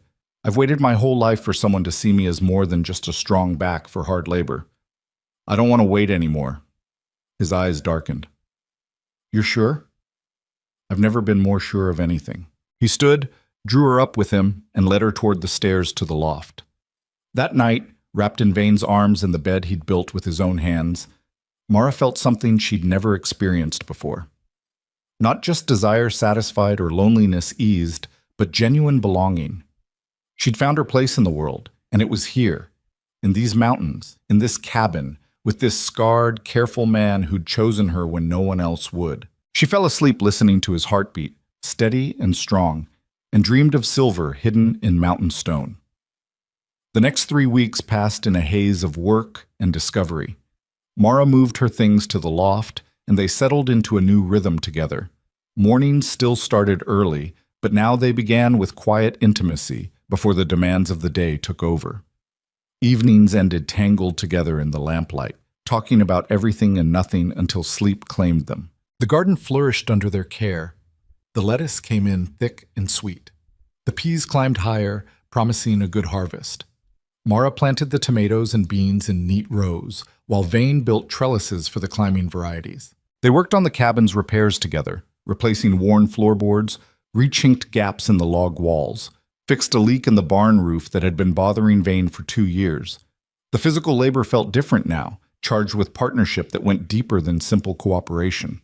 And at night, Vane taught her other things: the geography of his scars and where he was sensitive to touch, the way he liked to be held when nightmares woke him from dreams of his daughter's final fever, how to read the subtle changes in his expression that signaled when he needed silence versus conversation. Mara learned that beneath the gruff exterior was a man who felt everything deeply, but had learned to bury it to survive, who read poetry when grief overwhelmed him, who carved wooden animals during winter and left them in the forest for travelers to find, though he'd never admit to the kindness, who'd loved his first wife and daughter with his whole heart and blamed himself for failing to save them. She also learned that he was learning her, the way she needed physical work to process difficult emotions, how she got quiet when overwhelmed rather than talkative, that she'd never had much gentleness in her life and sometimes didn't know how to accept it when offered.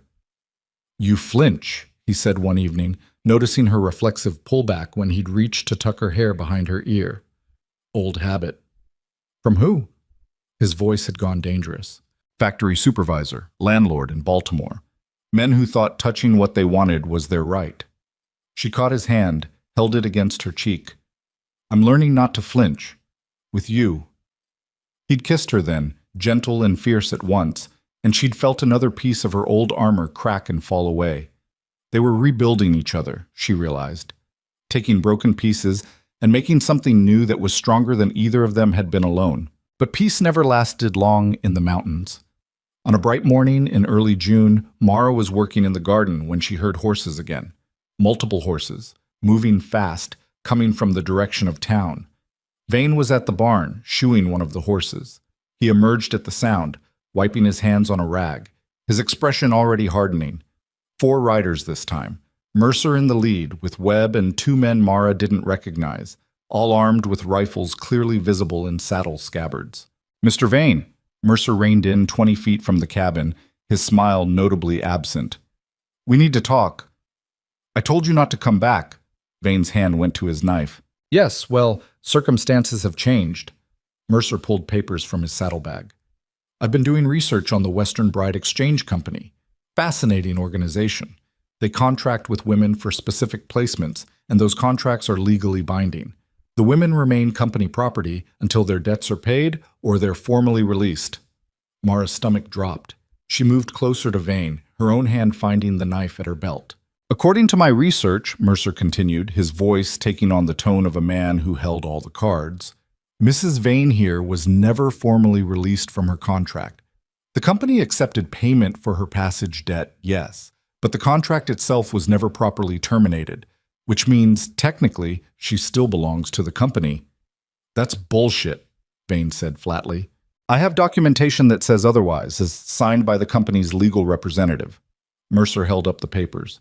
"And as it happens, the Western Bride Exchange recently sold their outstanding contracts to the Western Development Company, which means Mrs. Vane's contract now belongs to us." "You can't own a person," Mara said, her voice shaking with rage. "Not own Mrs. Vane. Employ, under the terms of a legal contract that you signed voluntarily." Mercer's smile returned, cold and satisfied. "Of course, we'd be willing to release you from said contract. For a price."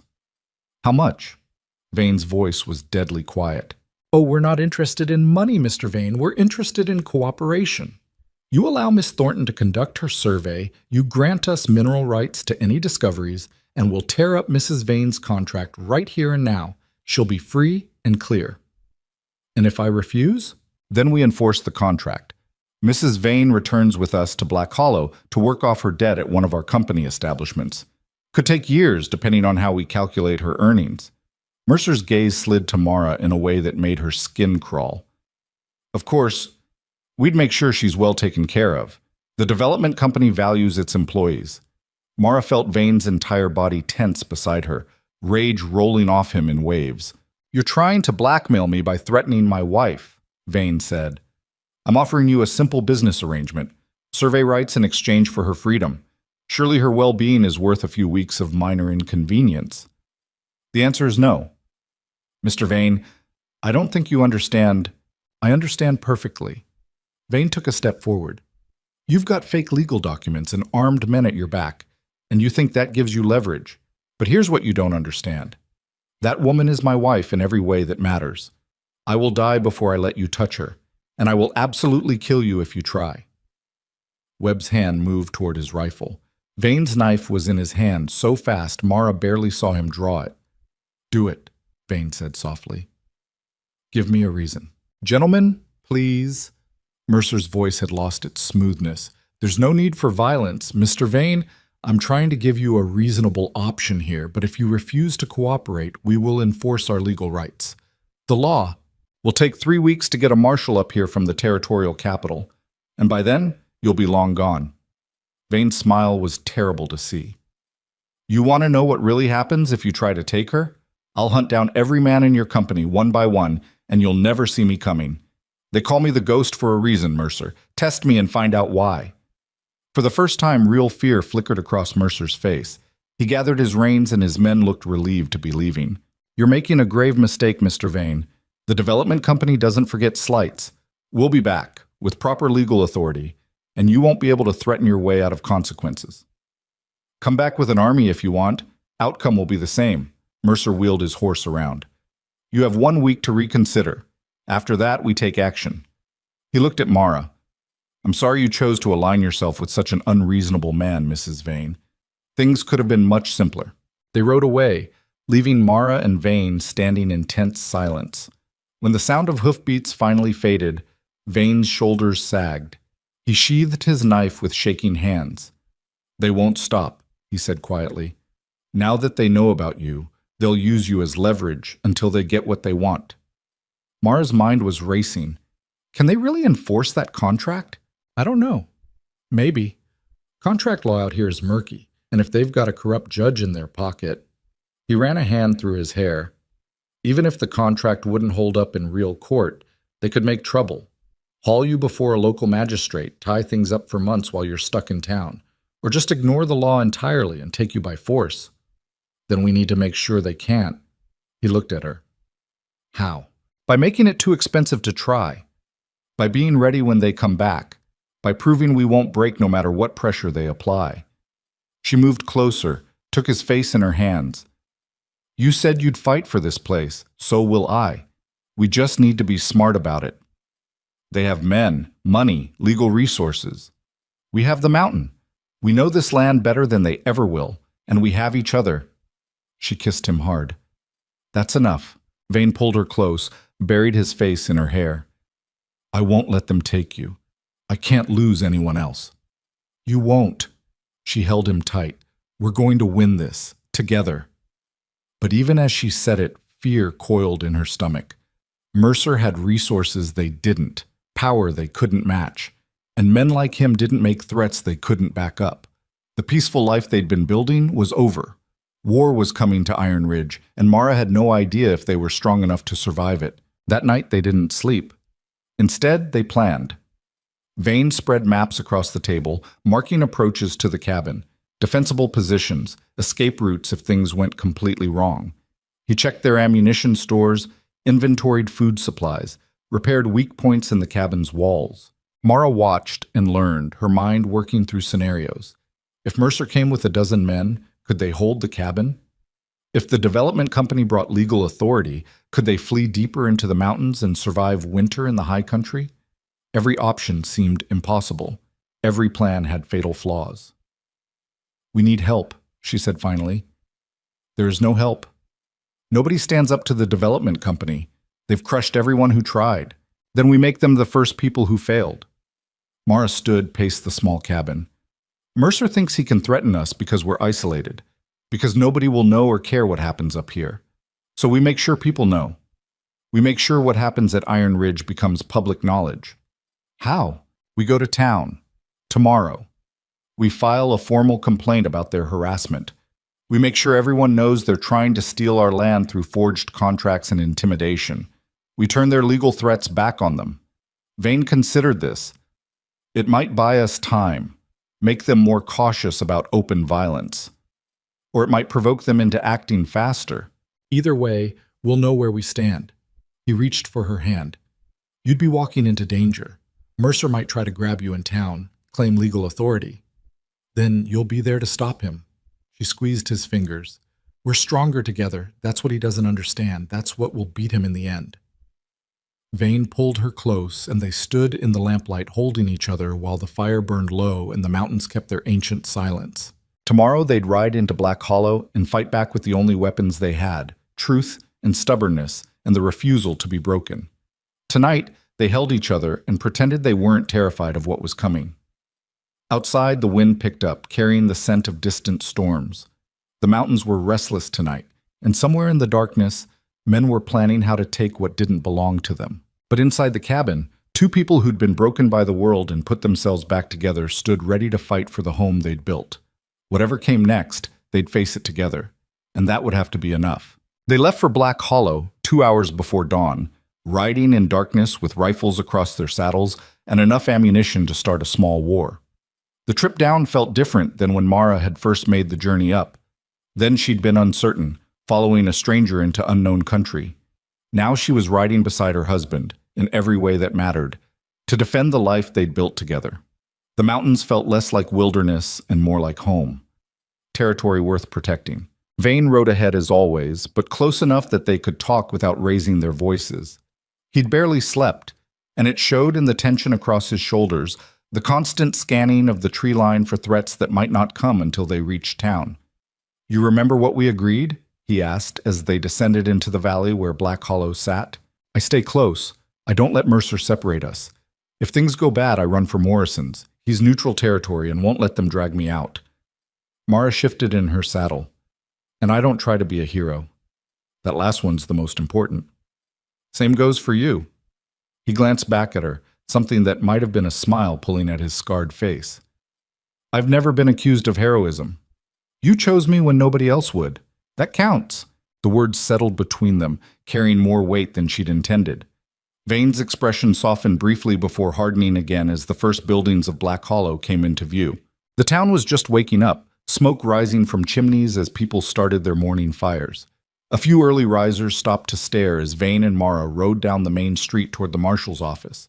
Whispers followed them, the ghost of Iron Ridge and the woman nobody had wanted, now riding together like they belonged to each other. Which they did. Marshal Tom Briggs was drinking coffee on the steps of his office when they arrived. He was a weathered man in his 50s, more politician than lawman these days, but he had a reputation for fairness when fairness didn't cost him too much. Vane. Briggs set down his coffee cup, his gaze moving to Mara with undisguised curiosity. Mrs. Vane, I presume? Marshal. Mara dismounted, grateful her legs were steady. We need to file a formal complaint. Briggs sighed like he'd been expecting this. About Silas Mercer and the development company, I'd wager. You already know? Vane's voice went sharp. Mercer was in here 3 days ago, filing his own complaint. Says you've been making threats, interfering with legitimate business operations, creating a hostile environment for company representatives conducting lawful surveys. Briggs picked up his coffee again.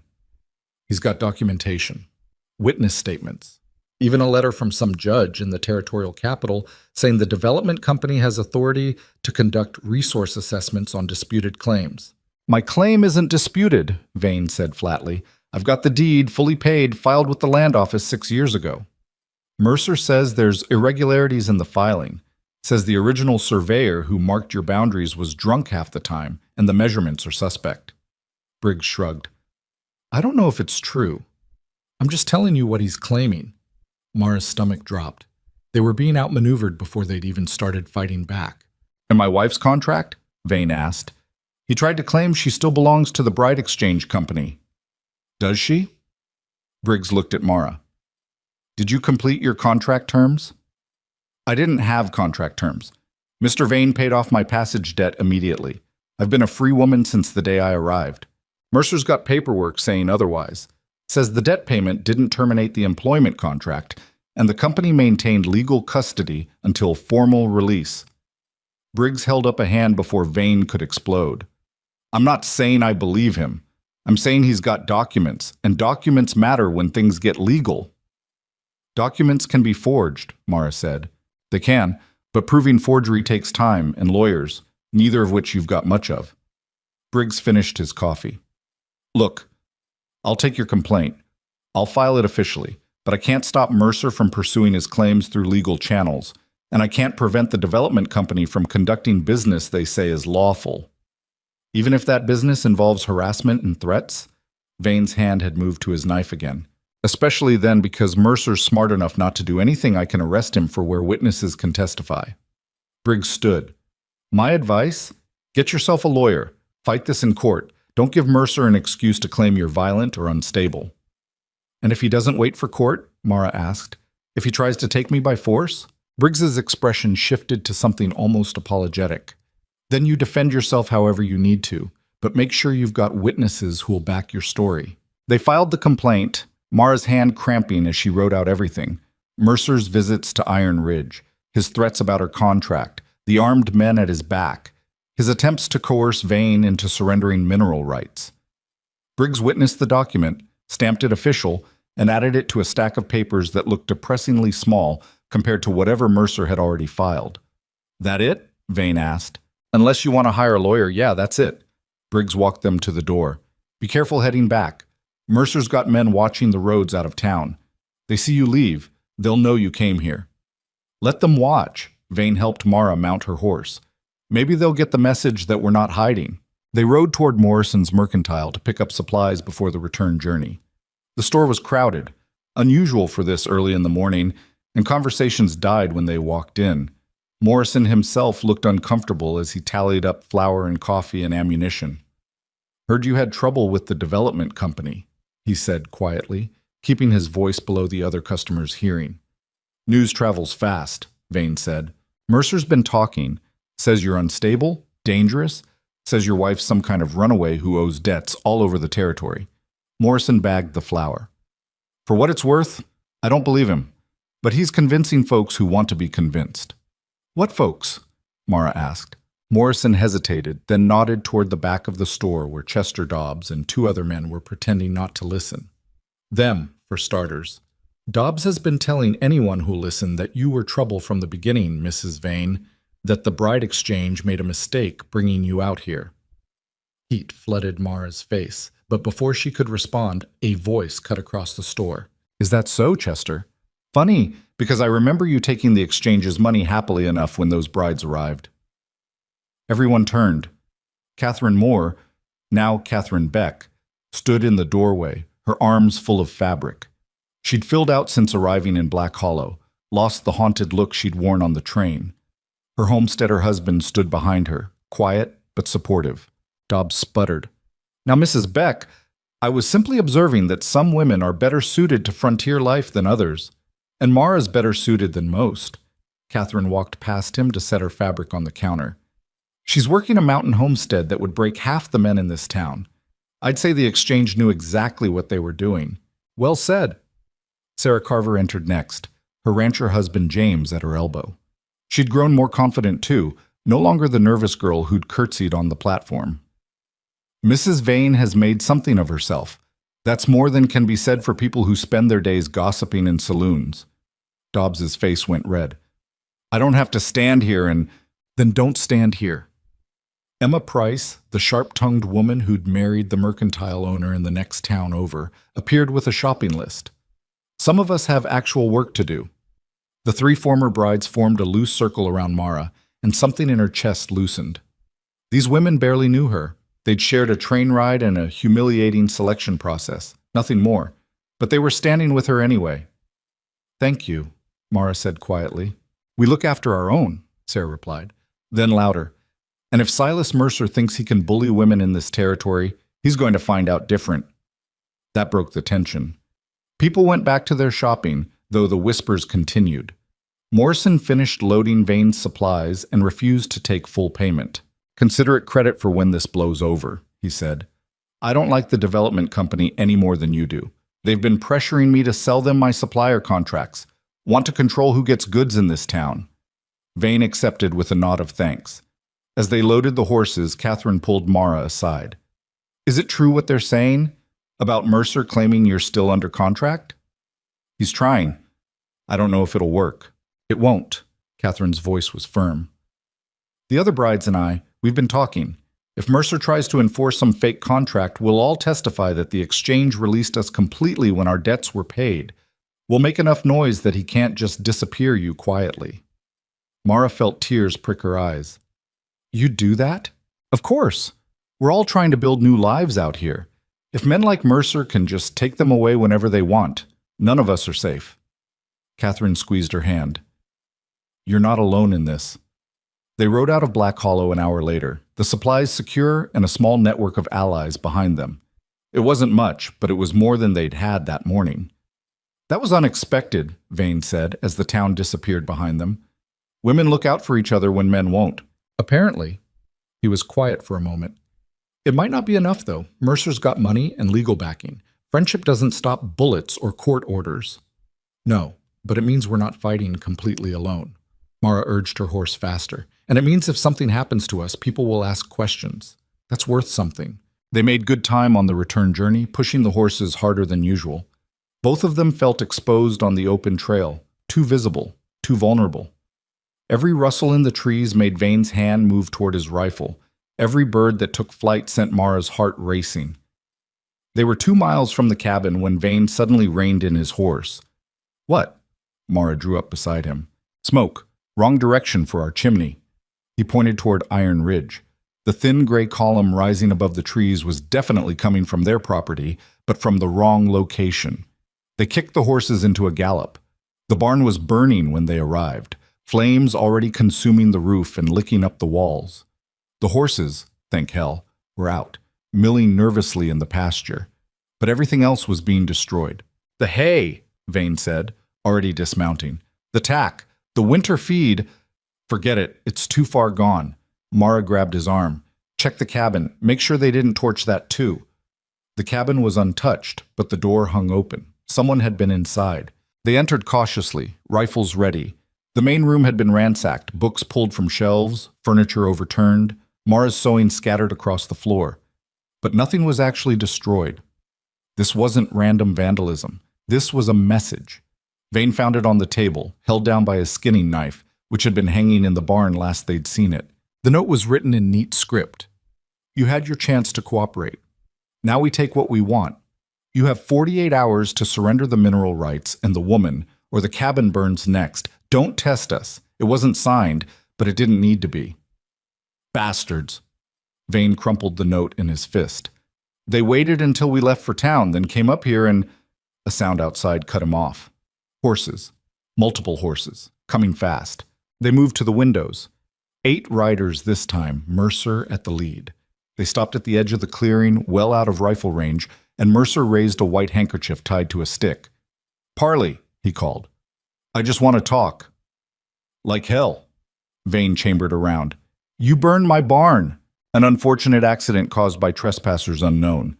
I'm here to offer my assistance in apprehending the culprits. Mercer's voice dripped false sympathy.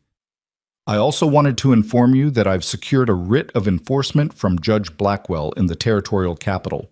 It authorizes me to collect Mrs. Vane for contract violations, with force if necessary. That writ's worth nothing, Mara shouted back. It's worth the authority of the territorial court, and I've brought sufficient men to enforce it. Mercer gestured to the armed riders behind him. You're outnumbered and outgunned, Mr. Vane. Be reasonable. Send her out, sign over the mineral rights, and this all ends peacefully. You keep your cabin. We get what we came for. Everyone wins. Except us, Vane said. You get to live. In these situations, that constitutes winning. Mercer's voice hardened. I'm giving you 1 hour to decide. After that, my men come in, and I can't guarantee your safety if you resist. The riders retreated to the tree line, just far enough to be out of easy rifle range, but close enough to watch the cabin. Vane bolted the door and moved to check their ammunition stores. We've got maybe 200 rounds. Against 8 men, that's not enough if they're determined. The cabin's defensible, though. Mara was already thinking through the layout. Stone chimney won't burn. Log walls are thick. Windows are small and high, hard to shoot through. They'll just wait us out. We've got food for maybe a week if we ration. Water's the real problem. The pump's outside, and they'll shoot anyone who tries to reach it. Then we need to end this before water becomes an issue. Mara checked her rifle, making sure it was loaded properly, the way Vane had taught her. What are our options? Fight or run?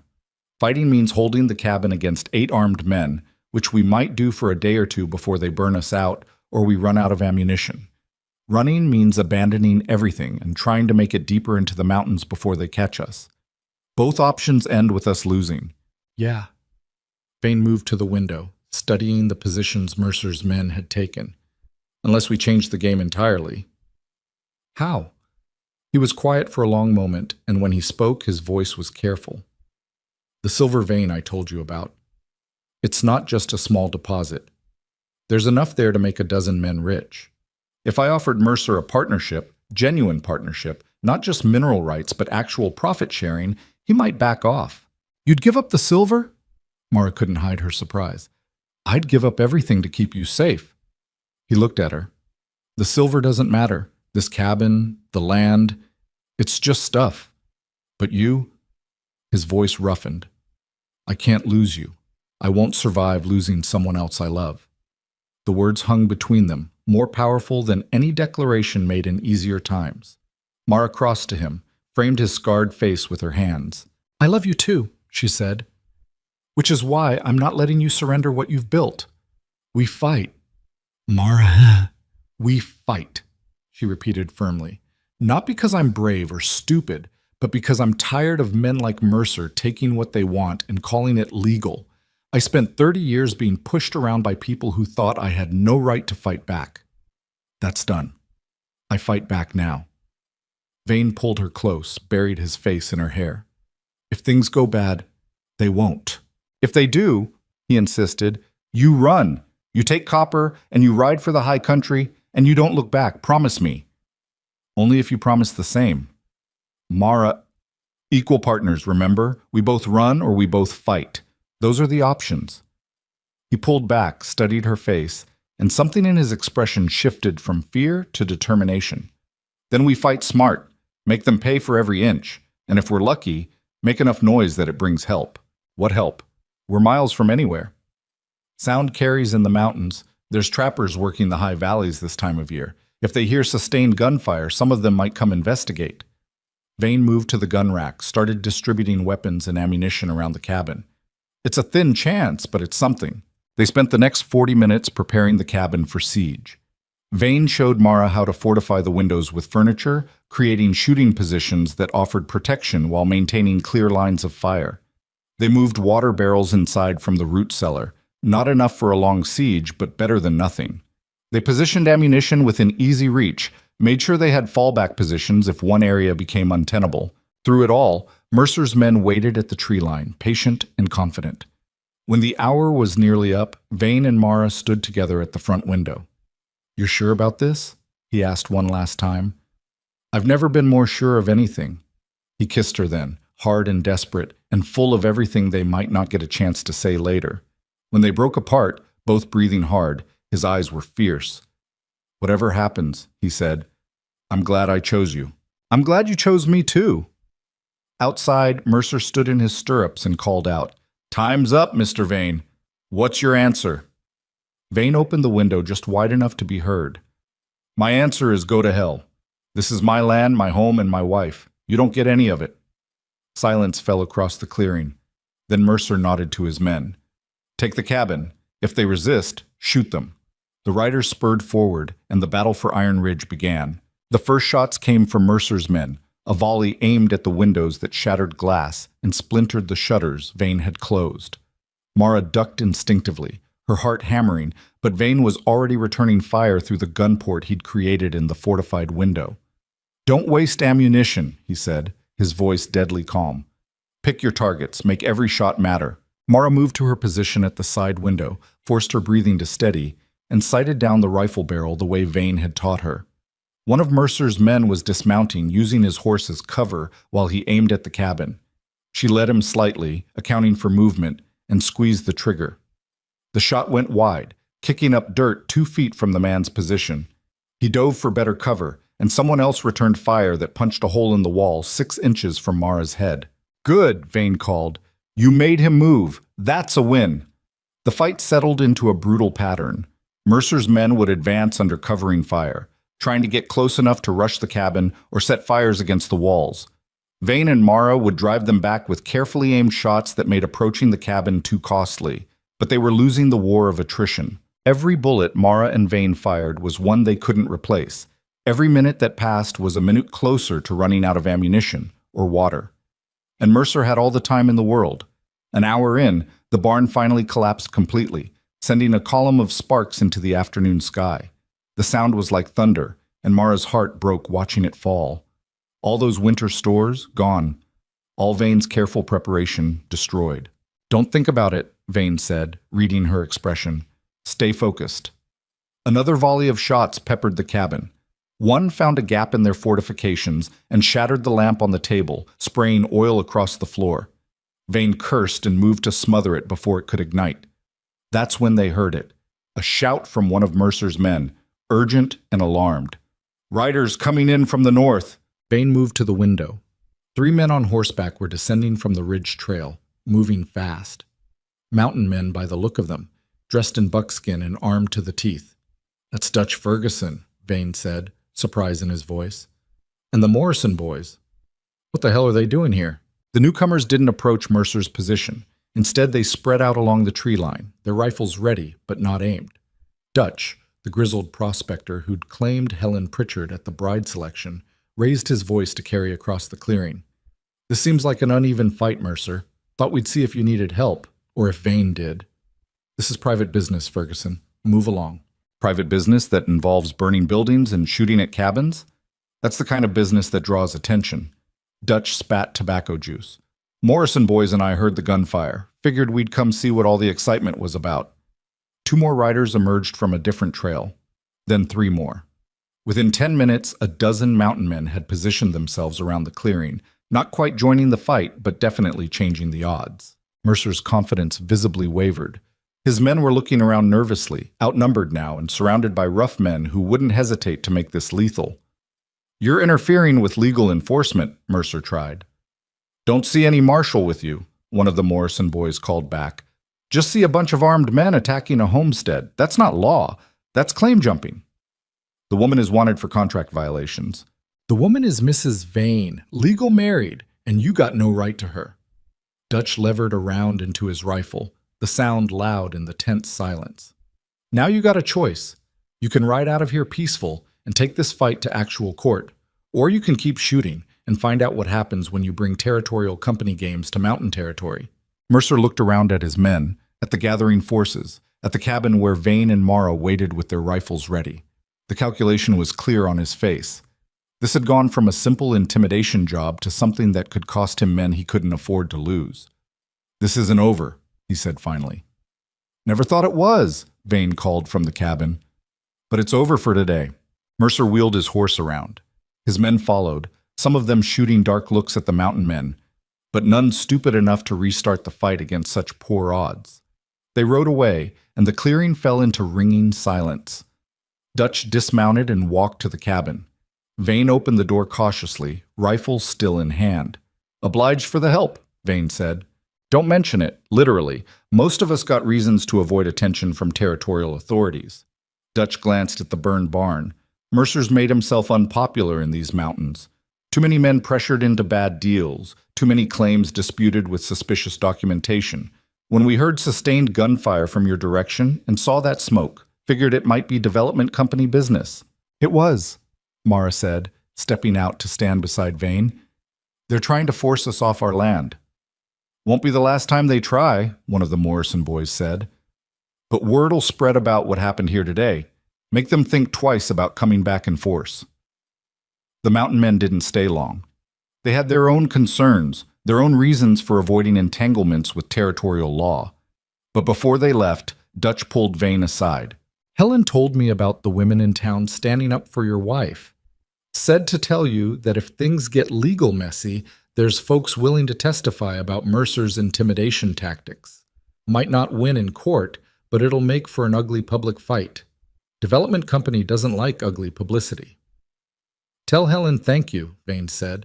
Tell her yourself next time you're in town. Dutch mounted his horse. Watch your back, Vane. Men like Mercer don't give up easy. They just get sneakier. The riders dispersed into the mountains, melting back into the wilderness like they'd never been there. Mara and Vane stood in the ruins of their barn as the sun set, covered in soot and sweat. Their home still standing, but the peace they'd built completely shattered. "We can't keep doing this," Mara said quietly. "Every time we go to town, every time we leave the cabin unguarded, they'll come back. We'll spend the rest of our lives waiting for the next attack." I know. Vane's arm came around her shoulders. "We need to end this. Permanently." "How?" He was quiet for a long time, staring at the mountains that had been his refuge for so many years. When he finally spoke, his voice was heavy with decision. "We give them what they want. Sort of. Gideon, not the land, not you, but the silver." He turned to face her. "We mine it ourselves. File the claim publicly, make it legal and official. Then we sell it. Not to Mercer, but to someone with the resources to develop it properly. Someone who'll pay market price and won't try to steal the land out from under us. That'll take time, money, equipment we don't have. And it'll make us visible. The development company thrives on intimidating isolated homesteaders who can't fight back. But if we bring in outside investors, if we make this a legitimate mining operation with legal protection and public scrutiny, Mercer loses his leverage. He can't make us disappear quietly if we're partnered with territorial businessmen." Mara turned the idea over in her mind. It was risky. It meant giving up the isolation that had been their protection. It meant inviting the outside world into their mountain sanctuary. But it also meant fighting with weapons Mercer couldn't easily counter. Publicity, legitimacy, the kind of legal backing that came with real money. "We'd have to go to the territorial capital," she said. "Find investors willing to take a chance on an unproven claim. I've got samples of the ore, assay reports I did myself. It's good silver, high quality. Someone will be interested." Vane pulled her closer. "It's a gamble. But staying here and waiting for Mercer to come back with more men is a slower death." "When do we leave?" "Tomorrow morning, early, before Mercer can regroup and block the trails." They spent that night salvaging what they could from the burned barn and securing the cabin against intrusion. Every sound made them jump. Every shadow could have been Mercer's men returning. But morning came without further attack, and they saddled the horses in the pre-dawn darkness. Mara took one last look at the cabin before they rode out. The home she'd helped build, the garden she'd planted, the life she'd started to believe might actually last. "We'll come back," Vane said, reading her expression. "This isn't surrender, this is strategy." "I know." She turned Copper toward the trail. "Let's go win our war." They rode east toward the territorial capital as the sun rose over Iron Ridge, leaving behind the smoking ruins of their barn and carrying with them samples of silver that might save their lives or doom them entirely. Behind them, the mountains kept their ancient silence, waiting to see if these two stubborn humans would survive the game they'd been forced to play.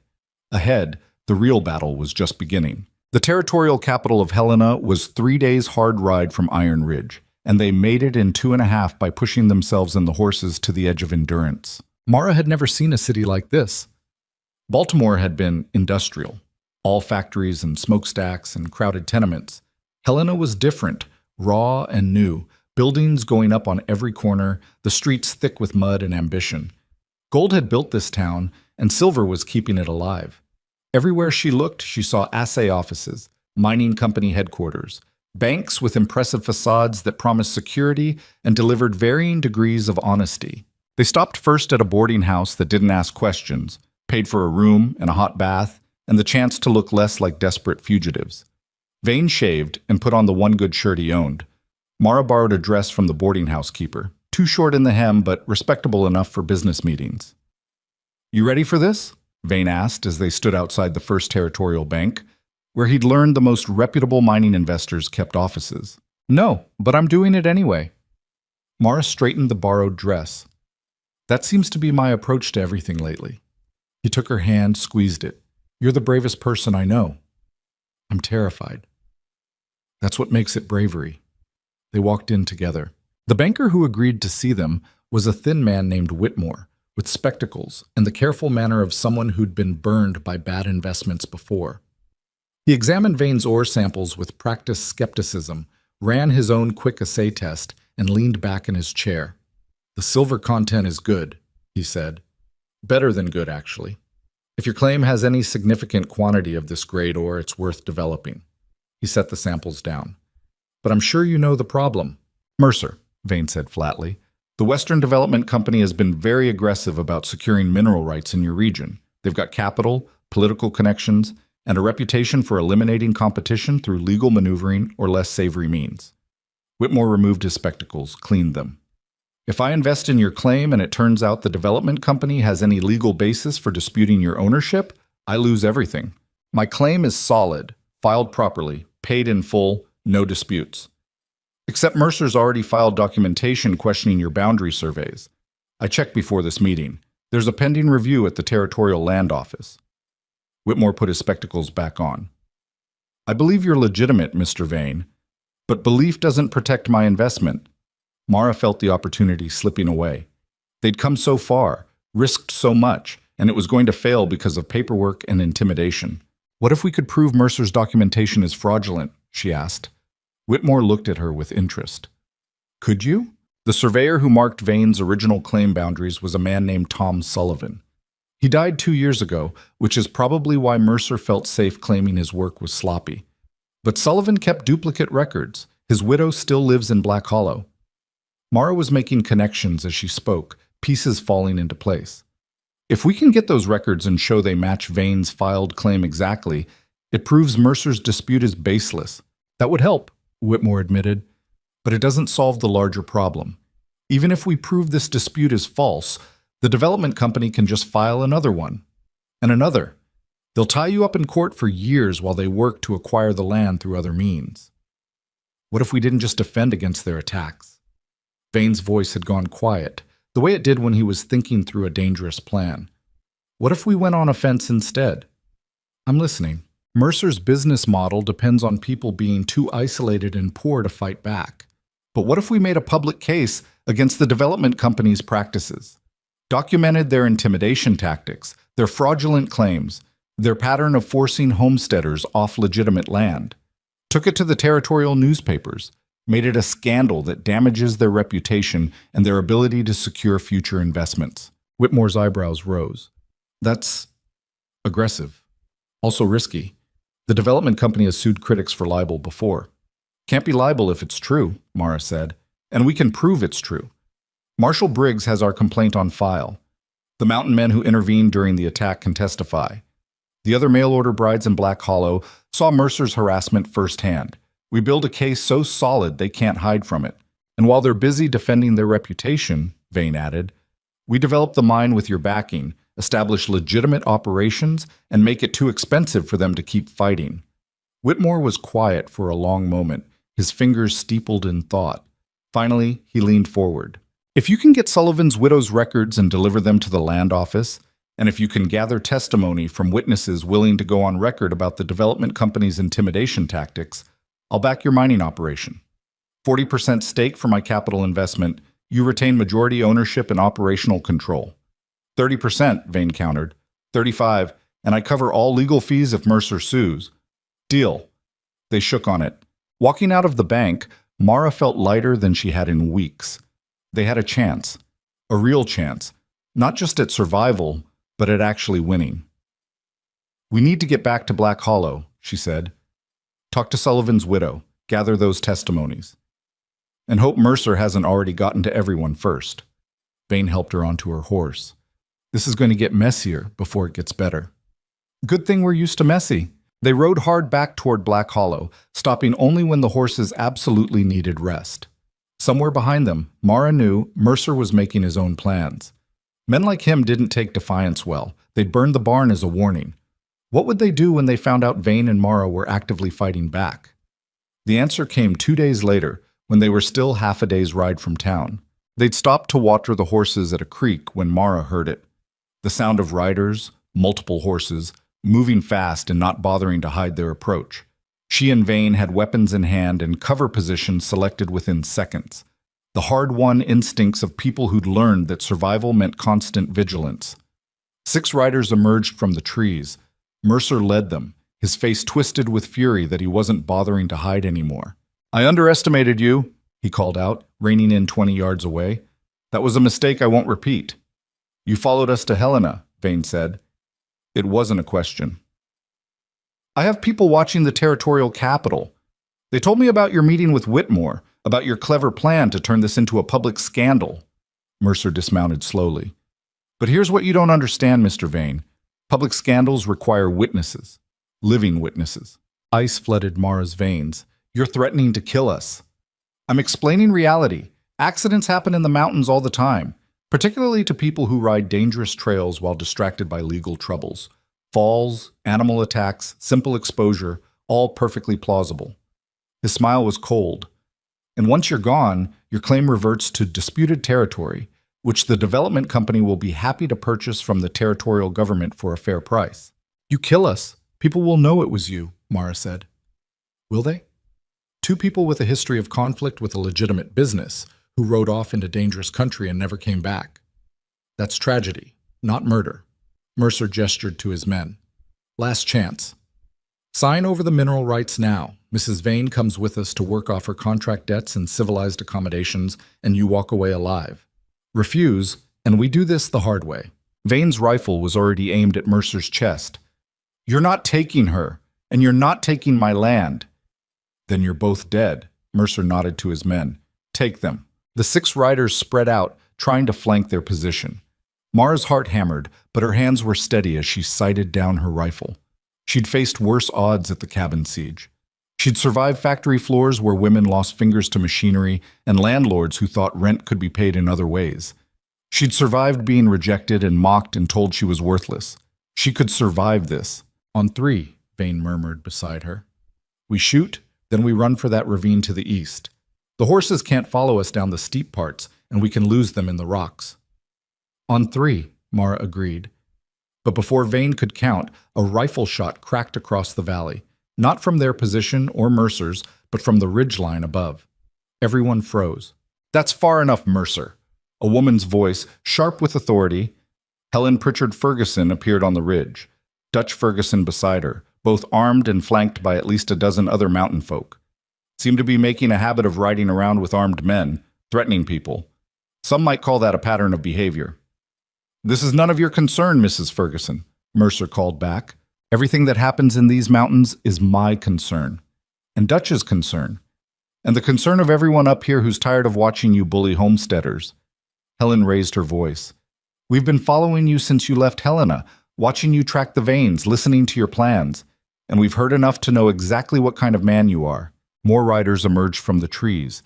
The Morrison boys, other trappers and prospectors, even a few of the homesteaders from the valley below.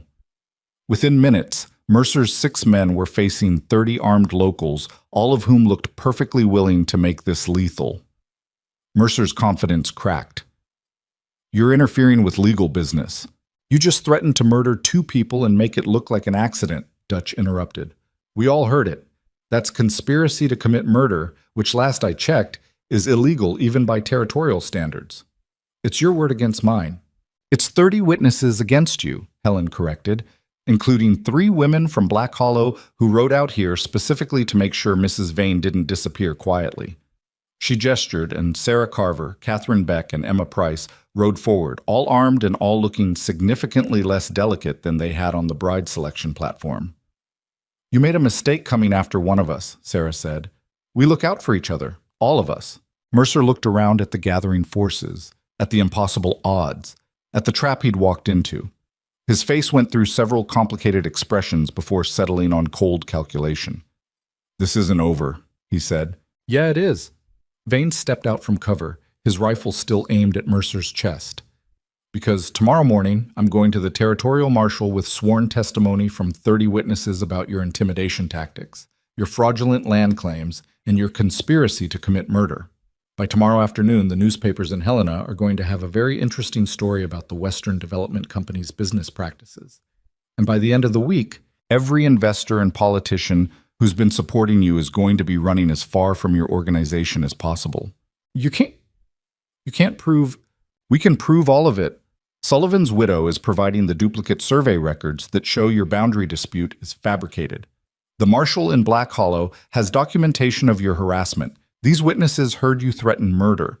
And I've got a banking partner who's very interested in seeing the development company's reputation destroyed so he can develop my mine without interference.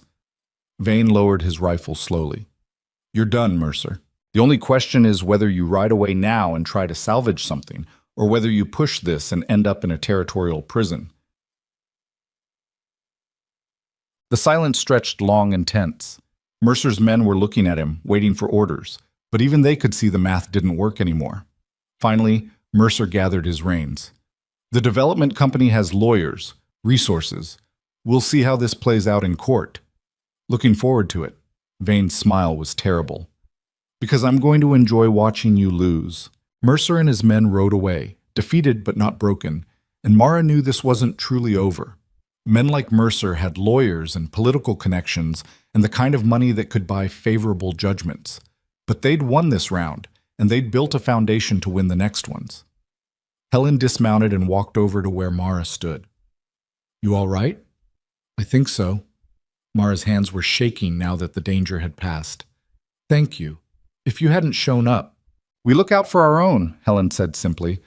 Besides, Dutch likes your husband, says Vane's one of the few decent men in these mountains, and I liked you from the first time I saw you stand up to those idiots in town. She smiled. Also, I really hate men who think they can push women around. Makes me violent. Sarah and Catherine and Emma gathered around, and for a moment Mara was surrounded by women who'd shared a train ride and a humiliating selection process, who'd scattered to different lives across the territory but had come together when one of their own needed help. How did you know to come? Mara asked. Catherine's husband does business in Helena. He heard about your meeting with Whitmore and sent word back. We figured if Mercer knew, he'd make a move. Sarah grinned. So we got the mountain folk organized and came looking. Turns out a lot of people are tired of the development company's games, Catherine added. Once we started talking, everybody had a story about someone who'd been pressured or threatened or cheated. You gave them a reason to fight back. Emma, always practical, pulled out a notebook. We've been documenting everything. Dates, names, specific incidents. It's going to be a hell of a case when you take it to the territorial authorities. Mara felt tears prick her eyes. She'd spent so much of her life alone, fighting her battles in isolation, because she'd learned early that nobody was coming to help. But here, in this rough frontier country, she'd found something she'd never had before. Community. People who had her back, not because they owed her, but because it was the right thing to do. Thank you, she said, her voice rough. All of you. Don't thank us yet, Dutch said. Mercer's going to lawyer up, drag this out, make it expensive and ugly. You ready for that kind of fight? Vane put his arm around Mara's shoulders. We've been ready since the day they burned our barn. The journey back to Black Hollow took on the character of a celebration. The mountain folk rode together, swapping stories about Mercer's various attempts at intimidation, comparing notes on the best ways to make his life difficult going forward. By the time they reached town, the group had swelled to nearly 50 people, all unified by the shared experience of being pushed around by powerful interests and finally pushing back. Marshal Briggs looked overwhelmed when the entire group descended on his office, but he took down testimony, filled out paperwork, and by sunset had compiled a document that was absolutely damning for the Western Development Company. This is going straight to the territorial marshal, he said, and I'm sending copies to the land office and the governor's office. Mercer's going to have a hell of a time explaining this away. That night, the Broken Spur Saloon, Chester Dobbs' establishment, became an impromptu gathering place. Dobbs himself looked uncomfortable with the crowd that had taken over his saloon, but he was smart enough not to protest when Dutch bought a round for everyone and announced they were celebrating the beginning of the end for the development company. Mara sat with Vane in a corner, watching the celebration, still processing everything that had happened. A month ago, she'd been a rejected mail-order bride, mocked and humiliated in this very town. Now she was at the center of a community that had rallied to protect her and was planning to take down one of the most powerful organizations in the territory. You thinking about how strange life is? Vane asked. Something like that. She leaned against his shoulder. A few months ago I was in Baltimore, barely surviving, convinced I'd die alone in some factory accident. Now I'm here, married to you, about to become part owner of a silver mine, and apparently the catalyst for a territorial scandal. You're not a catalyst, you're a fighter who refused to quit. He kissed the top of her head. And you inspired other people to fight too. That's rarer than you think. Helen appeared with 3 glasses of whiskey. Drink. You've earned it. They drank, and the whiskey burned warm, and around them the celebration continued. Somewhere in the crowd, the other mail-order brides were laughing with their husbands, comparing stories about the journey west and the lives they'd built.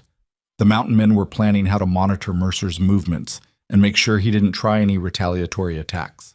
Even Morrison was there, promising to spread word through his supplier network about the development company's practices. It was messy and loud and imperfect, full of people who'd been broken by life and had decided to stand back up anyway. Mara had never felt more at home. The legal battle took 6 months to resolve, and it was exactly as ugly and expensive as Dutch had predicted. Mercer hired lawyers from back east, filed countersuits, tried to tie everything up in procedural knots. The development company used their political connections to pressure the territorial governor into delaying investigations. They spread rumors about Vane being unstable and Mara being a con artist who'd manipulated a lonely widower. But Whitmore's backing meant they could afford their own lawyers. The testimony from 30 witnesses meant the newspapers couldn't ignore the story. And Sullivan's widow's survey records proved definitively that Mercer's boundary dispute was fabricated, which undermined every other claim the development company had made. In the end, it wasn't a clean victory. The development company didn't collapse. Organizations that powerful rarely did. But they were damaged enough that investors started pulling out, contracts got canceled, and their ability to operate with impunity in the territory was severely curtailed. Mercer himself disappeared quietly, probably to set up similar schemes in some other region where people hadn't learned to fight back yet. The mine on Iron Ridge turned out to be everything Vane had hoped. The silver vein was substantial, and with Whitmore's capital, they developed it properly. Hired workers, built processing facilities, established regular shipments to the Helena refineries. Within a year, the operation was profitable enough to rebuild the barn, expand the cabin, and establish Mara and Vane as legitimate business people rather than just isolated homesteaders. But the real victory wasn't the money or the successful mine or even the legal defeat of the development company. The real victory was what they'd built together. On a clear morning in late autumn, Mara stood on the porch of their expanded cabin, watching Vane work with the new hired hands who were learning to operate the mine safely and efficiently. The garden had just been harvested, the root cellar full of preserved vegetables for the coming winter. The new barn stood solid and weather-tight, housing not just their original horses but 3 more they'd acquired as the operation grew. Helen and Dutch had ridden up from their claim for a visit, and Helen was inside helping Mara prepare dinner for the expanded household. Through the window, Mara could hear her laughing at something, probably one of Dutch's terrible jokes. "You've done well for yourself," Helen said when Mara came back inside. "From rejected bride to mine owner in less than a year. That's a hell of a journey." "I had help. You had guts. Help doesn't matter if you don't have the courage to use it." Helen began peeling potatoes with practiced efficiency. "Most of those brides who came out on that train, they're doing fine, making lives, raising families, finding their place. But you're the only one who fought a company and won. That takes something extra. I was just tired of being pushed around."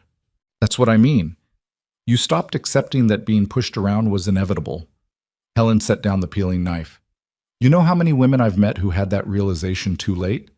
Who spent their whole lives being told they were worth less, and by the time they were ready to fight back, they'd forgotten how. You never forgot, or you remembered just in time." Mara thought about the factory supervisor who'd groped her, the landlord who'd suggested alternative rent payment, the men in Black Hollow who'd laughed at her appearance. She'd spent so many years absorbing those messages, believing on some level that her value was determined by how useful or attractive she was to men. Meeting Vane had changed that. Not because he'd rescued her, she'd been done with waiting for rescue long before she boarded that train west, but because he'd seen her strength and valued it, had given her partnership instead of protection, had trusted her to stand beside him instead of behind him. And in doing so, he'd reminded her of something she'd forgotten, that she'd always been worth more than the world told her. She just needed to find people who recognized it. "I'm glad I came west," Mara said. "Even with all the trouble, all the danger, I'm glad I took the chance." Me too, Helen smiled. Now let's get this dinner made before the men come in demanding food like we don't have anything better to do. That evening, sitting around the expanded table with Vane and Dutch and Helen and three of the mine workers who'd become friends, Mara looked around at the life she'd built and felt something she'd never quite experienced before. Contentment. Not the fragile kind that came from temporary comfort, but the deep kind that came from knowing she'd fought for this and won it. That this home, this community, this partnership with Vane, all of it had been earned through work and courage, and the refusal to quit when things got hard. After dinner, after the guests had left and the workers had retired to the bunkhouse Vane had built, Mara and Vane sat on the porch watching the stars emerge over the mountains. You thinking about anything in particular? Vane asked. Just how strange it is that the worst day of my life, standing on that platform while men laughed at me, led to the best thing that ever happened to me. He took her hand. I was thinking the same thing. If you'd been chosen by someone else, if you hadn't been left standing there alone, I wouldn't have found you. Do you ever regret it? Choosing the woman nobody wanted? Every single day. He said it so seriously that she turned to look at him in surprise. Then she saw his expression and realized he was teasing. I regret that I didn't choose you faster, that I let you stand there even 1 second longer than necessary. You chose me fast enough. She leaned against his shoulder. You saved me, in a way. Not from danger. I could have handled danger, but from giving up on the idea that I deserved good things. You saved me too. His arm came around her. From loneliness. From the guilt of thinking I'd failed Anna and our daughter. From believing I had to live the rest of my life in isolation as punishment. He was quiet for a moment. You made me remember that survival isn't the same as living. That I could have both if I was brave enough to try. They sat in comfortable silence, watching the stars wheel overhead, listening to the distant sounds of the mountains settling into night. Somewhere down in Black Hollow, other mail-order brides were living their own lives, building their own futures in this rough country. Some had found love, some had found security, some had found purpose. But all of them, Mara knew, had made the same fundamental choice she had, to leave behind lives that offered no future and take a chance on something uncertain but potentially better. That took courage. The quiet, unglamorous kind that didn't get written about in newspapers or celebrated in saloons. The kind that was just about getting up every morning and deciding to keep trying, even when the world kept telling you that you weren't enough. Mara had been told she wasn't enough for 30 years. Too big, too plain, too old, too mannish, too much of everything except what men supposedly wanted. And then she'd met a man who wanted exactly what she was. Not despite her strength, but because of it. Not in spite of her scars, but alongside them. Not to change her, but to partner with her in building something that neither could build alone. That was worth more than silver, worth more than victory over the development company, worth more than the respect of the community or the security of a profitable mine. It was worth everything. I love you, she said quietly. I love you too. Vane pulled her closer. And I'm glad I chose you. Even if nobody else wanted you, especially because nobody else wanted you. Their loss is my gain. Mara smiled in the darkness. Our gain. We built this together. Yeah, we did. They sat on their porch, in the home they'd defended and earned and made truly theirs, and watched the mountains that had witnessed their struggle and their victory. The same mountains that would witness whatever came next, winters and summers, struggles and triumphs, all the messy, complicated, beautiful work of building a life worth living. The woman nobody wanted had become the woman who'd changed everything, not through magic or luck, but through the simple, stubborn refusal to accept that her worth was determined by anyone's opinion but her own. And the lonely trapper who'd lost everything had found something even better than what he'd had before. A partner strong enough to stand beside him, brave enough to fight with him, and whole enough to build a future that honored both their scars and their strength. They'd chosen each other when the world said they weren't worth choosing, and they'd proven the world wrong. That was victory enough for any lifetime.